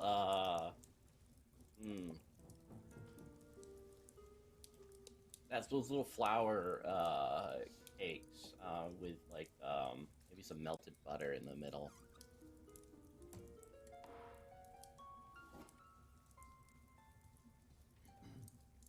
Gesvilk, are you near Ocean at all, or are we away? Arepas. That's what Ocean's making. Arepas. Outside? Yeah.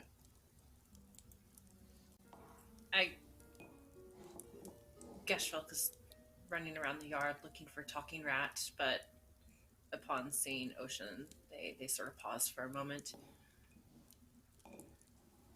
Wait, you have books. Did you bring the books with you? Yeah, of course. I mean, I keep my own books. I am doing an almanac, and it's going to be called Don't need to hear Ocean's about this. Voyage, or maybe the Almanac of No. the Ocean, but spell it in the typical way, than how I spell my own name. How did rat killing and eating go?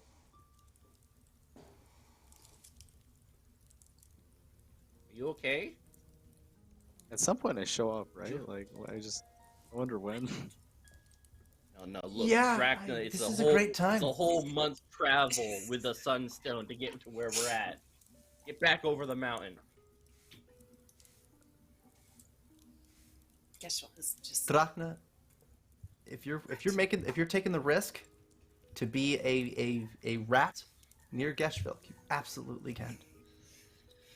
No, I mean I've taken the advice of Karlio. I have to report to Ocean, and I just have to announce myself, and it won't be an issue anymore.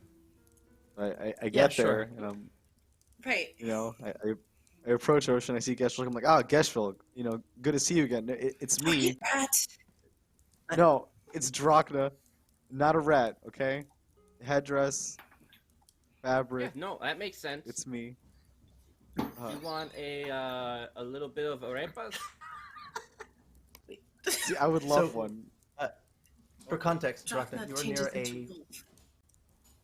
a wellspring. It's basically just a depression in the field, and it's collected water, likely due to the rain that this region has been experiencing.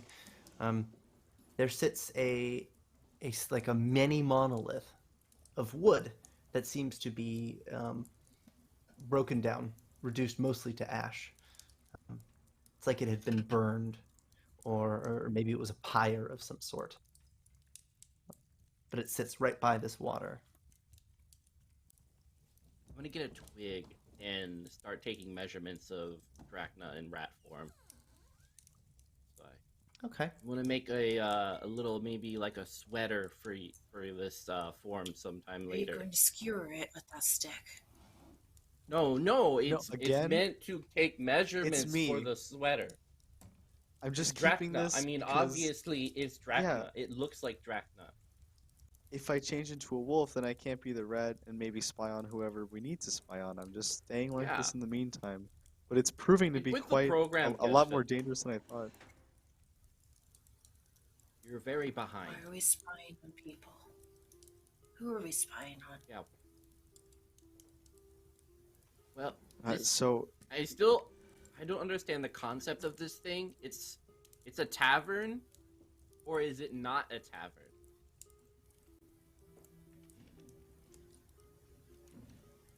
That is not important right now. I agree, but okay. What are we out here for? Are you okay? Drachna, are you okay? yeah, I mean, I'm not sure, what the purpose is, but at least you seem to be relaxing out here with your arepas. In the meantime, I mean, I've been told to report on witnesses that have seen a suspicious figure with substances around these parts. It seems to be returning, a goblin. I went to go to the stables, but I didn't see anybody until I had to run from Gesvilk. So in a way, that kind of helped out. I reported it back to Karlio and Maevryn, and here I am to you two. okay. Are we just going to stand watch, or we just go to bed? Is the goblin here? Yes, they've just arrived. They should be in the mess hall now, but I mean, this let's go wellspring. talk.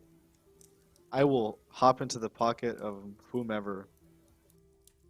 Yeah, come What? come over here, friend, and I will put you on my head, and just kind of like scrump up my hair so it's like a little nest.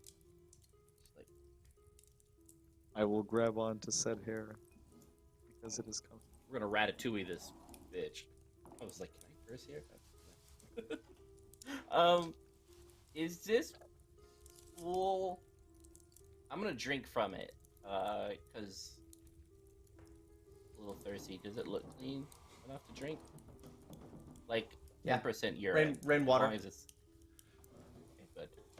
Yeah, I'll definitely drink. And then we'll go over to this other goblin. I'll let Drachna lead me. And I will reach out my hand to Gesvilk and be like, you should come too. Come. Yeah. Why do you move your hand? Yeah. I thought we Do believe could it'd hold be hands safe, when but- we go head over there. If you touch me, I will eat your hand. Okay. I was just offering. Just say no. Yeah, they're not lying. So I learned that the hard way. I'll give Gesvilk a little bit of the arepas, like half. Take like 5%. And nip it real quick. 10% it. Tithe it.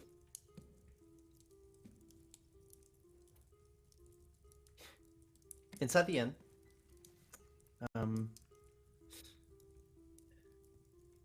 Ocean, you might have a vague memory of what this place was. You went to drink the water and you realized it was likely a shrine of some sort that had burned down. Oh, a shrine to what? It's We'll make really them hard roll to for make the love out of God. from here. Yeah, well, you know Jakad's heart has some significance. There was an attack here at some point.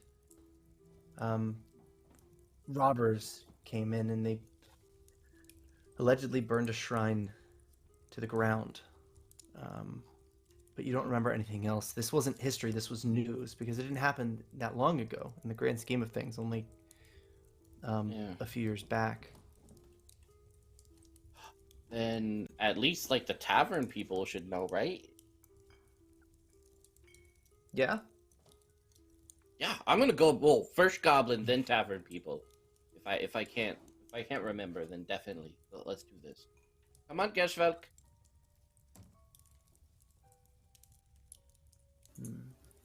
Yeah, Gesvilk's already heading over to the goblin. Yeah. Gesvilk, you recognize the goblin. It's a Varagoldru, one you saw from a few days ago.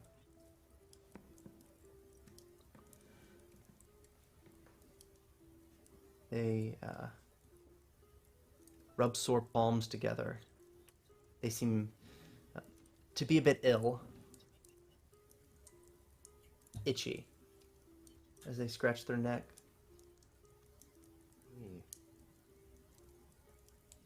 How about this? Me and my friend Drachna and Gesvilk, we will go out and procure some alloy or something that will ease your itch.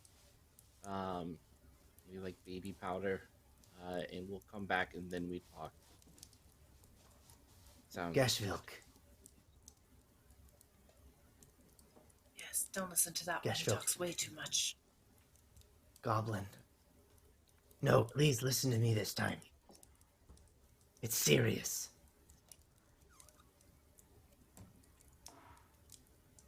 What?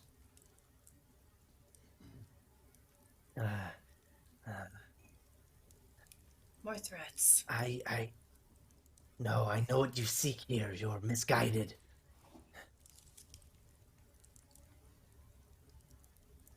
As is Nightblade. She's misguided as you. Wait, no, Nightblade. It's so close to Night Pitch. I think it's too close. Do you know where it's at?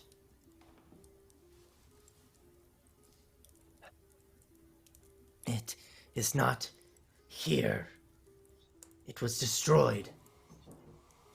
They said it. Look, we've drawn their ire again. They're mad. They're mad. You notice the parents that run the inn. They're whispering amongst each other. They're quite mad. They've now identified who this goblin is. They remember the goblin from a few days ago. They seem upset about something that happened recently. Something that, according to anyone that can hear Varigoldru, it seems like Gesvilk was there for. But continue, Gesvilk. No, it has to be here. But I will not leave until I find it. Hey. Why would You're they trying to take it for have yourself.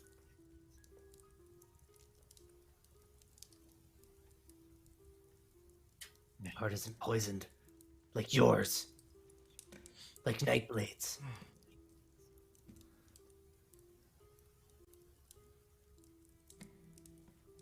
Then you get it for Nightblade.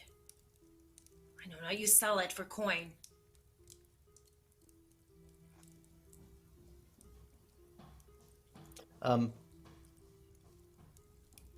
Offended?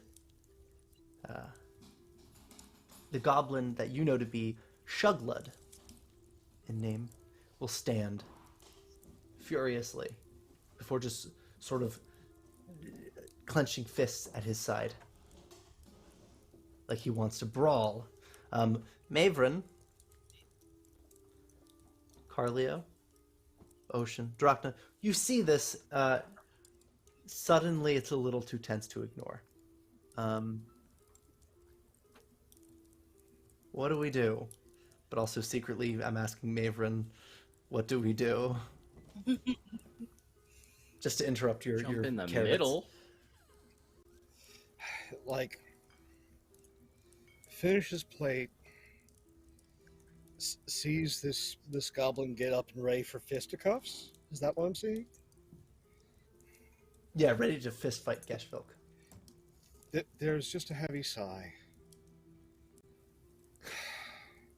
This is the day we're having. I'm going to take the plate. I'm going to keep that in my hand. I'm just going to walk right up. Does there seem to be a problem? And I just walk over.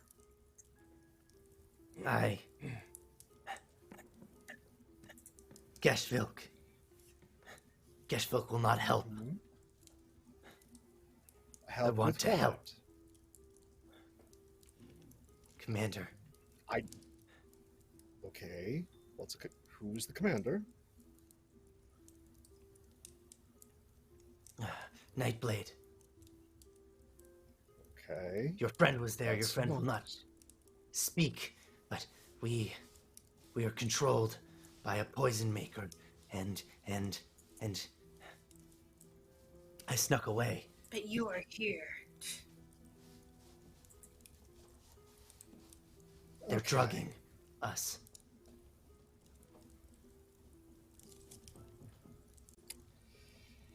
Fun. What's your name? Shuglud. Shuglud.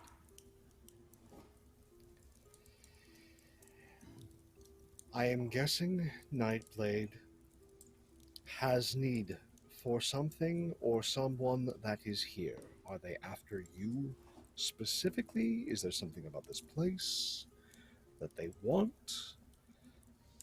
Why are you here right now? They're here for the water.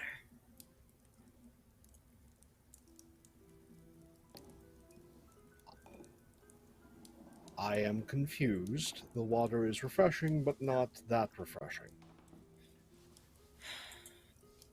Ambrians, they came here a couple days ago. Some different person, not this one, not this goblin. Saying that they were... The Gesvilk sort of looks around. The water here that could cure corruption. It's here. That sounds like a lie. That sounds like a No, big not lie. a lie. It can't be a lie. Anything can be a lie. Not this. This is not a lie to Alchemy Gesvilk. Alchemy can be many things, but it cannot necessarily do the absolute miraculous. You said a poison maker. An alchemist, then. This Nightblade, it's an alchemist.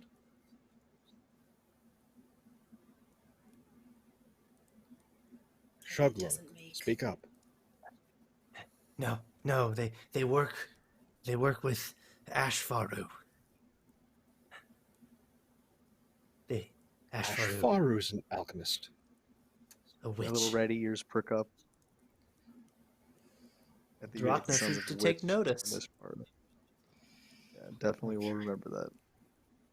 So there's witch, there's poison, there's miraculous water. All right.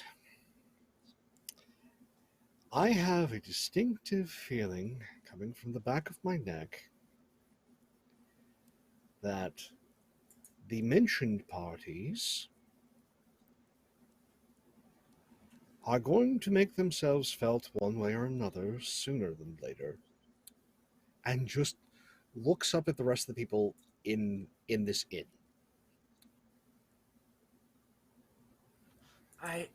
So, who had unpleasant visitors lately, and what can we do about them should they show up again?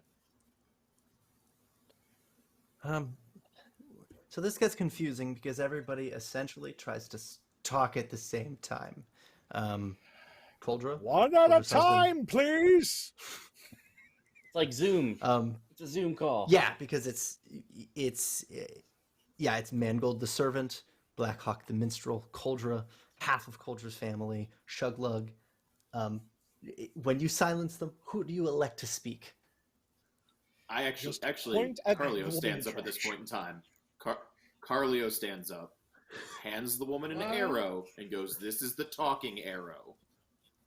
Oh, Who holds the I have. talking arrow I gets just to talk. remembered. Ocean, you're really killing my vibe right now. You're just really killing my vibe. What? I hand Ocean the talking arrow. What? Yes, I remember the legend concerning this place. So, okay, everyone, sit down. I need you. Is a I need you to make this fireplace- legend as concise as possible, so that we can get to everybody else who needs to talk. So you have 1 minute with the talking arrow.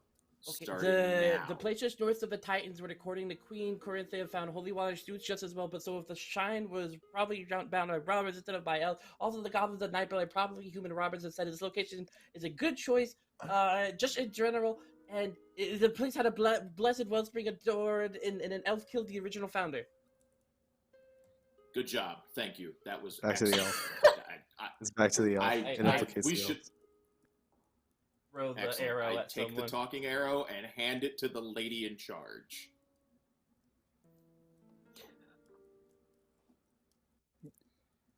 Remarkably, just about everything there is correct. Yeah.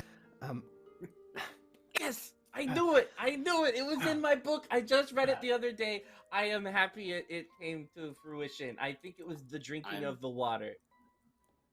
Please, Oh my god, I am so sorry. I don't have the stick. Okay. That's right, Ocean. You do not have the stick. You were saying, lady with the talking arrow. Yes, well, you see,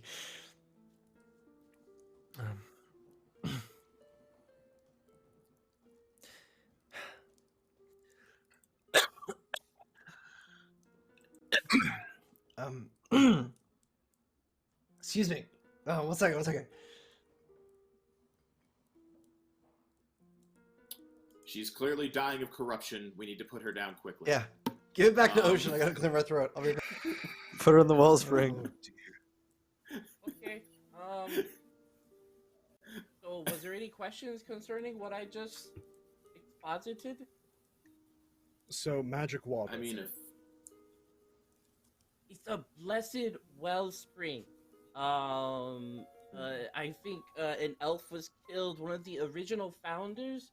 But it's just north of the Titans, so kind of where we're at right now. So Queen Corinthia, the one with the beautiful mask, and everyone, you know, what's she doing? Is she like alive right now, or was she replaced and died during the Oh war? shit. She's Do we know where the concise. water is at? Is You it ramble. the well outside? The shrine. The answer to that is yes. Is yes. See, The well Yes. outside is magic. yes. Okay. Oh, and I Gesvilk, drank it. Go Oh my god. Oh, try the magic water outside, Gesvilk. See if it's magic. bathe in it, Gesvilk. Hasn't Gesvilk tried the water outside? Gesvilk certainly has. That is not water. Maybe if So it's not magic. maybe if we baptize you in it, maybe that's like it's a ritual thing that has to be associated with it. Now, I think I heard something about a shrine in all of that rambling, and I think there's. Yeah, I it think was looks- burnt down by the robbers. So there's been a desecration. So the magic Yeah, water doesn't That's work. problem. Yeah, usually after there's that, you're the priest. You kind of nailed the nail on the head on that one. Not much Okay, of a priest. so there So there I was guess the magic question water. is, can you? There was no longer magic water. Well, can you No. sanctify the No. desecrated shrine and make it magic again? Doubtful. Something is Oh, that okay. blessed in the gift is not something you can just turn back on. That would take somebody Maybe we far need more potent than A myself. witch. Like Drachna, I feel Could like is be. more appropriate. Sure. Well, if it's to one of the old gods, then yes. Oh, you know Hop what? out It and, just came to me. What if someone spiked the well? With what? Spike it with what? No Oh, no. poison or something. What were you Oh, thinking, no. Drach? What? I'm gonna hop out and go right to the wellspring, and try to do either a cunning, a discreet, or a vigilant check. Sure. Let's I mean, see which- cunning. It's probably a Cunning? good idea. Okay. Would anybody else come out to the wellspring if suddenly Drachna Yes. seems to be? I'm gonna casually walk that direction. So Now already I'm I was concerned thinking that of this. I drank poison. Yeah, exactly. And I'm thinking about like this other substance, or tying these pieces together. I realized there could be Yeah. something in the wellspring, and I searched it a little more deeply. 1 degree of success, 8 under 9. That cunning. Well, Tandrig. That's Koldra's husband, leaning on the door frame, watching you as you stride out towards the wellspring. It's been inert for quite some time. Mm. Don't bother with it. That thing's a puddle. It. The water. What's I don't know. Why is it drying up? What's wrong with it?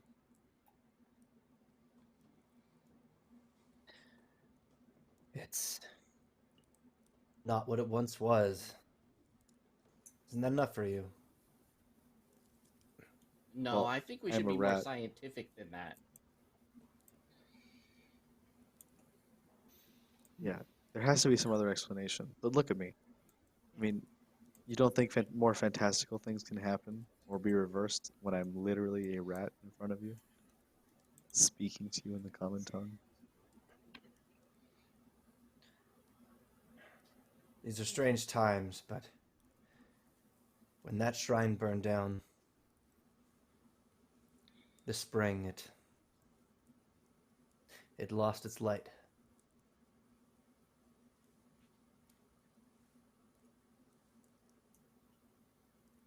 This sounds strange. Was anything taken from the shrine before it was burned?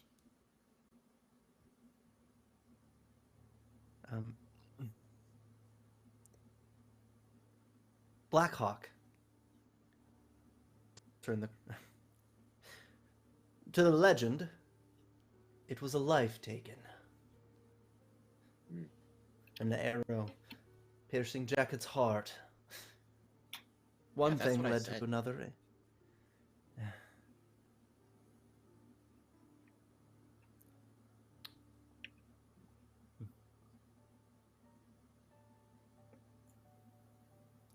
So is there no water? There's water, it just doesn't work right now. The question is what restores it and what makes it work, Gesvilk. No, did you save any Is- water? Is there... In You're keeping it. Oh. Why would these innkeepers, Blackhawk continues, save something they didn't believe to be precious until it was all gone? A riddle.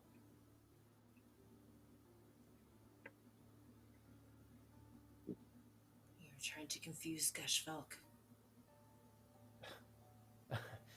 what's the A riddle? feat remarkably Where- easy. No need to be insulting.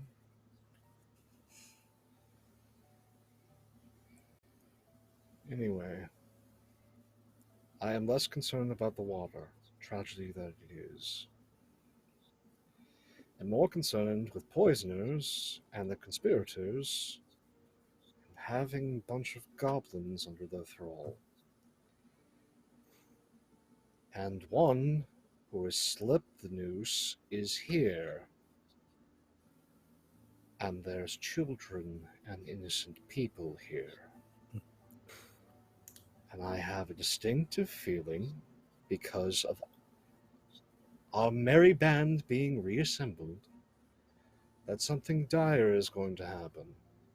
Because that's what always happens. So,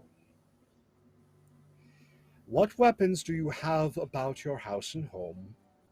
And how can we barricade everything? Quickly. Yeah, this is clearly off. Tandrig continue brushing past the eloquent minstrel. Clubs, spears, pikes. We have wood to work with. Carpentry tools. Well, Now- I suggest we get working quickly. No. Would they return, do you think? A That is the goblin that was priest's in their belief. thrall has slipped their noose, pointing to Shugla. If I know anything about gangs, he must be made an example of or brought back in. They will come back, if nothing else, for him. I look around. You were here when they is made there threats. anyone? Is anyone manning the Yes, wall Karlio? right now? By the way, ST person. Near the wall, it's Tandrig's daughter, Melga, who helped you in. She's not on the wall currently. She's just near it by the main entrance.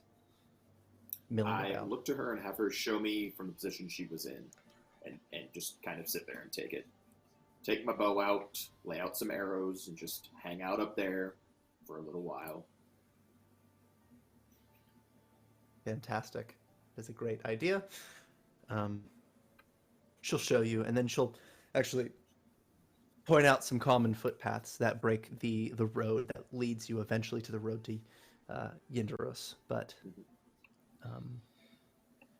He'll ask her if she has a bow. she nods. She'll point to one. It's I'd string definitely it. more her caliber. Yeah. You'd be like, I'd string it. Ugh. This priest is amazingly good at detecting misfortune. That and the second shooter is always useful. She'll say to you, nervously, "What is your name?" Karlio. Karlio, are we misfortunate? Not sure yet, but we're definitely in the what's the term around here? Would it be used? In the zone of danger. So it may Right. pass, it may not. Just keep your eyes peeled. Do Okay. you shoot regularly?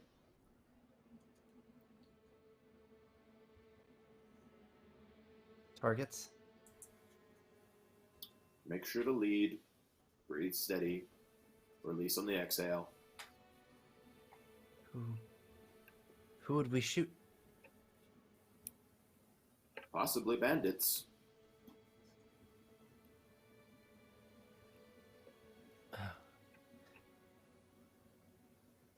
Okay.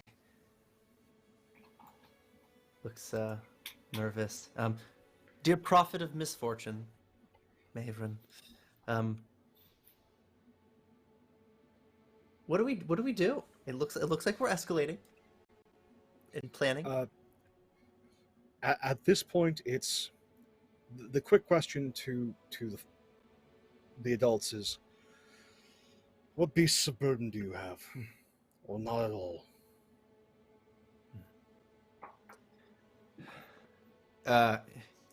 Some of them laugh. The ogre coolly points to himself. I am so sorry. That means that there's not really time to escape with the little ones. Have most of the kids pulled back, except for those that know how to fight. Have them hide. Those that are able-bodied and armed, I suggest you get that way. Grab whatever armor you can. And until whatever is coming shows its vile face, take the logs that are free around. Board up every single entrance point you have.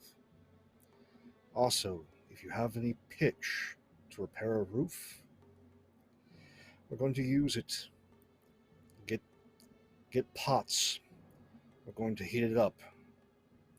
Anyone who isn't good with a polearm or a bow is going to be tossing it on whatever comes through when they do break through, and they will break through. Assemble whatever weapons, pit traps, what have you, that we can make before they break through. By the time we are done, I am sorry, but your home will be a fortification, and then a killing field, before we make it a home again.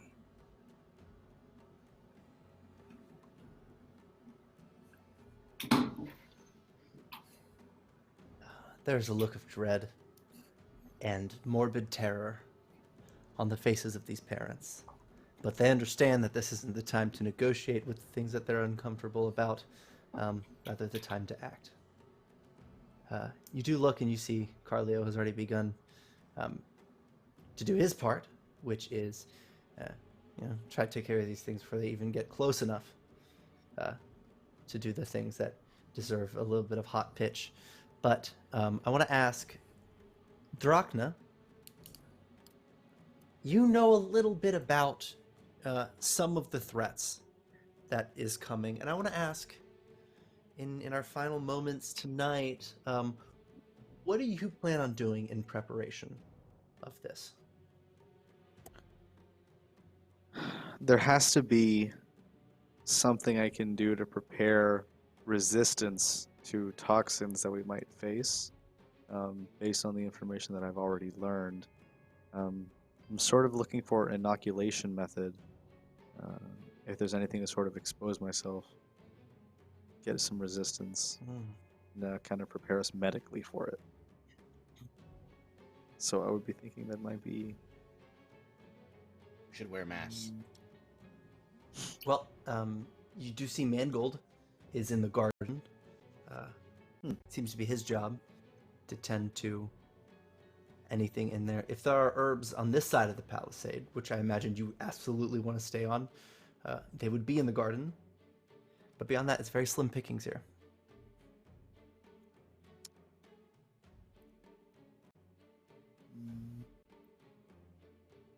Man. So I'll probably ask Mangold to help concoct some sort of antidote, whether that be preventative prior or reactive after exposure to some of the substances that we might encounter. I'm still worried about that spiking. Yeah. Okay. I will get back to you on what you find. You have a number of options here. I guarantee you found something that will help you in the event of your old friend Ashvaru pulling something. But some of this relates to you knowing this person a little bit and anticipating what tricks they might pull, and some of it is just general remedies.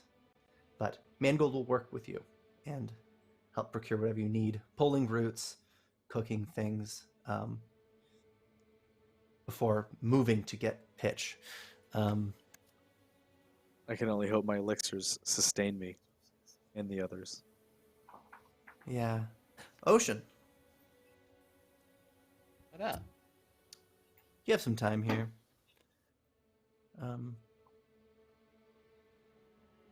What's your plan? Yeah, I mean, Ocean, first of all, is going to take soil samples concerning the soil around the spring, and then further out to start comparing the acidity of both. After that, so while that's waiting, he is then going to create traps that do horrific things to people. Like he'll get a trap that like it's two claws that whip out, grab your chest, and then rips them. Just rips off the chest. And then one maybe like a spike that shoots up from the ground right into you, like splits you in half and stuff. He's going to get very creative and he's going to have a lot of fun with it. Try to get the kids involved too. You know? Okay. Disclaimer, kids will not be harmed in this collaborative Exactly. storytelling experience. So we can say with confidence that that scene is not as hazardous as it sounds initially. It's the So kids from neither Skyrim, Twitch right? nor They just- OSHA needs to... Yeah, exactly. They're essential. They're fine. Default. So, okay, yeah. So we're making traps. We're fortified. Maybe sharpening a palisade a little bit. But Oh, can I sneak out and put some webbing on the trees? I don't want anyone to see it because it's kind of embarrassing.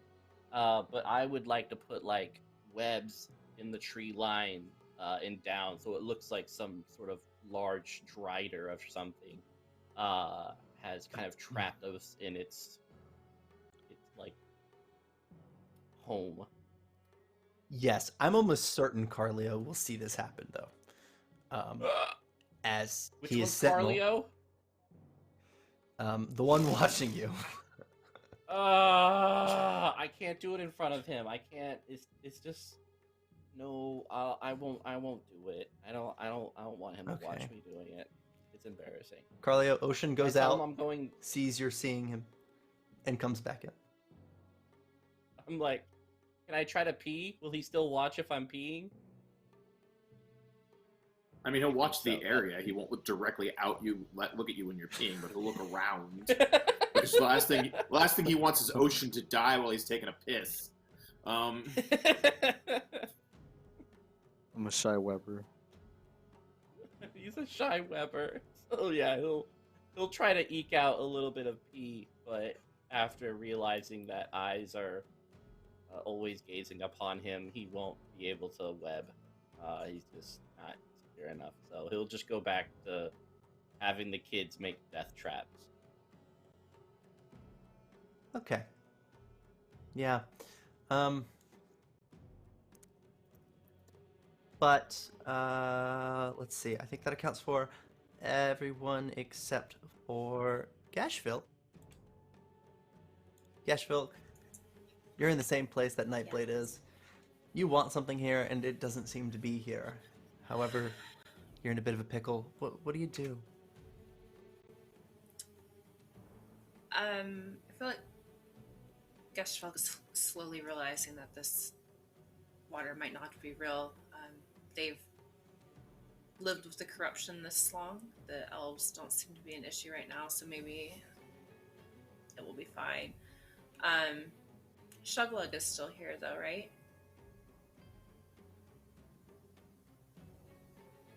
Yes. Or has he left? Yes, he is. Only slightly avoiding you. What do you do? Well, Gesvilk is going to make it so that he cannot avoid them and confront them. Because until recently, Shagluk has been a part of whatever Night Pitch has been planning. How did you get out? Why did the others not come with you?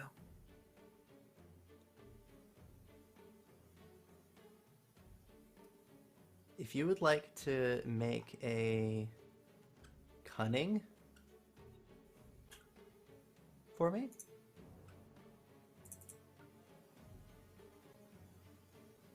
Success. Okay, yeah, you have 1 degree of success. By the way, it's modified. Shuglud. Every symptom of addiction that the other robbers have, Shuglud is faking.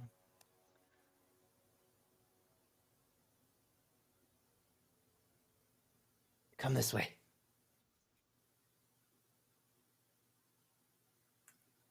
Try to lead you to behind the stables, ducking briefly, moving quietly. There's an ogre wandering about, fetching pails of pitch and other supplies. But as they pass, Shuglud would begin to speak, pulling a bag and revealing its contents. Alchemical in nature. Shuglud was addicted. The witch, Ashfaru, he drugs us, makes us angry, and we fight, and then we need more. I found a way to fix it.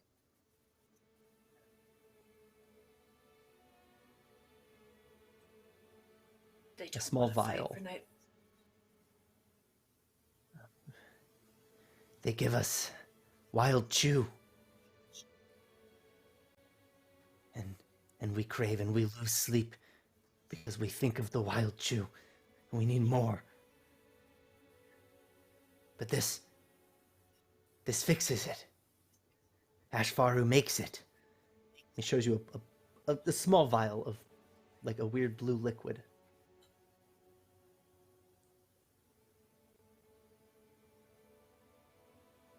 Can we make more? The rat, the talking rat that is with us, can make things.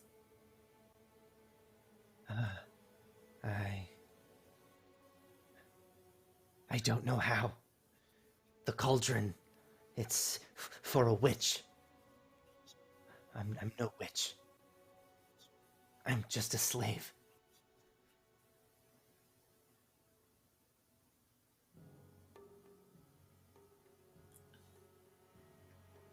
Gesvilk almost reaches out to like place a hand on their shoulder, but like takes it back. Goblins are always controlled by someone. Easy for them to kill. Can we get them all back? We have a witch here.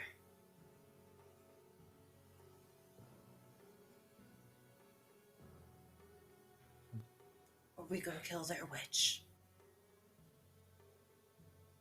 Ashfaru must die. Faru's evil. Witches are evil.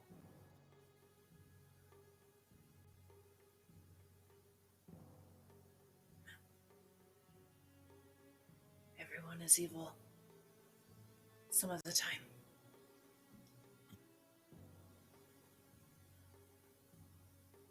You tell us where Ashfaru is. Maybe we could stop him before anything else happens. Across the palisade. Karlio, finally, there is a source of light out in the distance.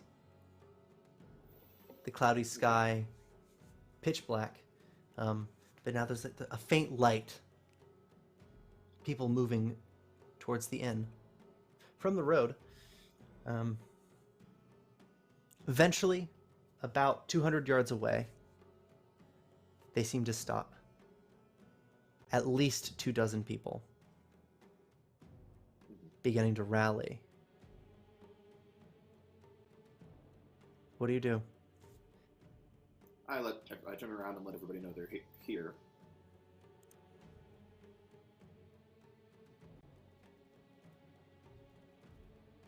Does anybody And I come give up them a the roundabout number. Yeah, anybody come up to the top of the Yeah. palisade? Definitely. Ocean. Karlio. Maevryn. Having formed together, once you get a full count, it's about 30 people. A few goblins among their ranks. But a cart pulls what you can now make out, once they're about 100 feet away, a large cauldron of some sort. It glows, and it seems to crackle a bit. A brilliant red rising from it. These people, they seem to be robbers. 2 individuals. Oh, okay. Basically, just hauling it over. They're broke, save for their weapons, probably. But people come in and they're inhaling the fumes. And Drachna, I don't know. Are you here? Did you come up? I mean, it's seeing the cauldron. I'm gonna So let I did- Drachna know what's going on. Yeah, so I did want to come up the ramparts after I had spoken with Mangled a little bit, and maybe I can get some information about the antidote from Gesvilk and how to produce it, so I can just kind of copy it, as well as the cauldron itself from Karlio. Got it. So then, before they get close enough that this could get bad, 100 feet is a good shouting distance, I imagine. Oisin, Karlio, and or Maevryn, you have a chance here to let your stance known to these robbers. What will you say? I let Maevryn do the talking. He's been very good at it. All so right. far. Let's do it. Yep. I'll pat Maevryn on the bush and give a tap.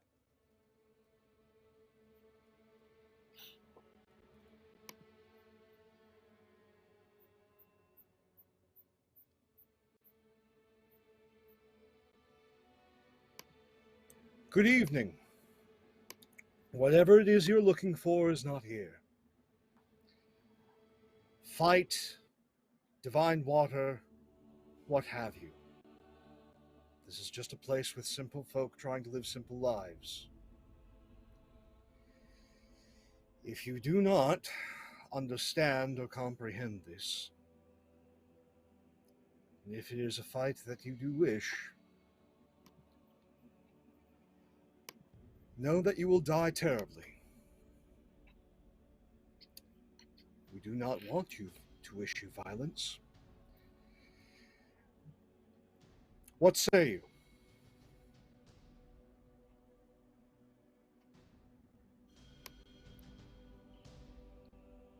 cutting through the ranks, breaking the crowd. A woman in knightly armor. Probably fought a war in another life. She calls back. Same regal projection. I had choices. Once upon a time. Who might you be? I am Maevryn, priest of Prios, confessor.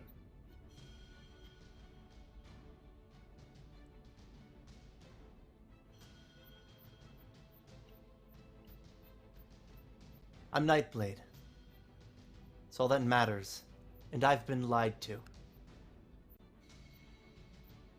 The water is in this palisade. The temple was desecrated. In so doing, Yes. the water does not function and cannot be restored. If the water is what you seek and you're willing to spill the innocent blood of children, of farmers, even if it did exist, you would be unworthy of it.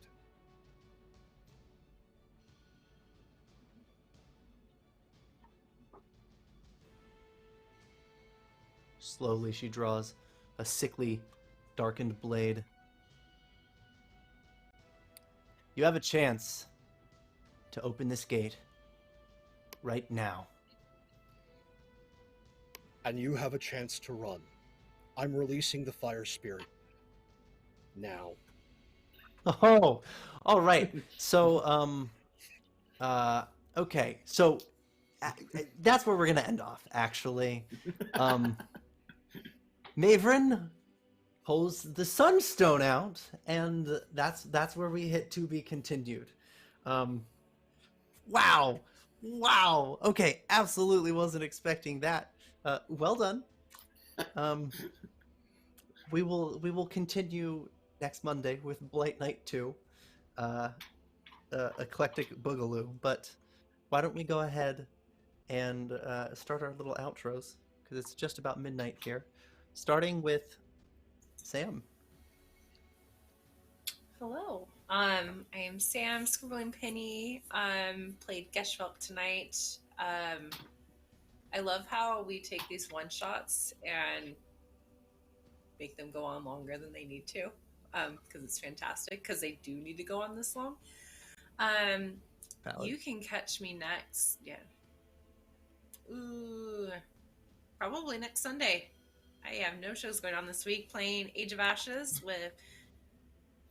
Nope, that way. One of these ways. Ianvjames over there. Playing a completely different character. But anyways, just follow me on Twitter. Follow Weaves a Tale on Twitter for everything that is happening, all of our up-to-date schedules, because we always have a lot going on. It gets crazy. Big thing happening is March 2nd. We have a charity stream. But I will let Ian talk more about that, because he has been doing an amazing job putting everything together, and I am just along for the ride on this one. So this was a game. There's a lot. I'm glad that I did not eat Drachna. It could have happened. Bringing it down to Mitch. Hi, I am Mitch. You can find me at Mitchsbustillos on Twitter. The first time you'll see me after this is tomorrow at Level 1 Geek, where we are coming to the end of our Pathfinder 2E campaign with like 30 people involved. Let's see. After that, Thursday is our all POC Pathfinder 2E game, Stormlands. And then Friday, we continue on with Shadowrun, which we should have some nice goodies for people to check out. Other than that, Saturday, we are starting a LARP in Baltimore at No Land Beyond. Feel free to pop in Vampire the Masquerade. It should be an amazingly fun time. Yeah, that's this week. Dang. And then, of course, more every week. But great job with Ocean. I hope he does not die in this battle. Nah, he's gonna go find his books. Yeah, just burrow away. Yeah, I'm out. Peace. Oh, Hey everybody, Pope here, Popeworldbuild on Twitter, Popeworldbuild on Twitch. I lurk in all your streams. If you want to see more of my ridiculous face, you get a number of opportunities throughout the week. Coming up next is Wednesday, 2 p.m. Eastern over on Follow Black Cats. Get to see the opposite of Maevryn, someone who has killed way too many people and is quite jolly about it. As I play the most villainous of spies in Hexcrawl, the spy game. And then I'll be back here on Weave at, I believe, 8:30 p.m. for Masks being run by Spencer. It's going to be a fun time, folks. Session 0 has been already had. It's a very chaotic group. And if you feel like giving out subs or subbing, and you have Wednesday night free, tune in. Sub then. There's chaos happening, and you can make more chaos happen. And then Saturday over on Valkyrian's channel, 9 p.m. Eastern, we are back with more Defiance. Come tune in to see if my reformed, if there is such a thing, devil, gets to spend some quality time with their spouse that just so happens to be an angel. And the Infernal Breakfast Club, which needs to discuss everything that's going on in the city. So yeah, tune in for all those sort of crazy urban fantasy in the apocalypse times. And if you're looking for something completely different, tune in here on Weave the Tale, 3 p.m. Eastern on Sundays for Pugmire, What Lies Buried. A bunch of good doggos, family-friendly times, though I will put the caveat in as Elder Millennial, Secret of Nim levels of just horror is going to happen there too. They're going to the Bog of Bones. Will they find rats of some unusual size and not nearly as friendly as Drachna? So if you want to see some good doggos face off against what the bog has in store for them, tune in on Sunday. And of course, meet back around the horn here on Mondays for more Symbaroum. Thank you all so much, whether you're watching live, VOD, YouTube, wherever you are. A story is nothing without its audience. You're as much part of this as we are. Thank you all so much, and have a wonderful evening.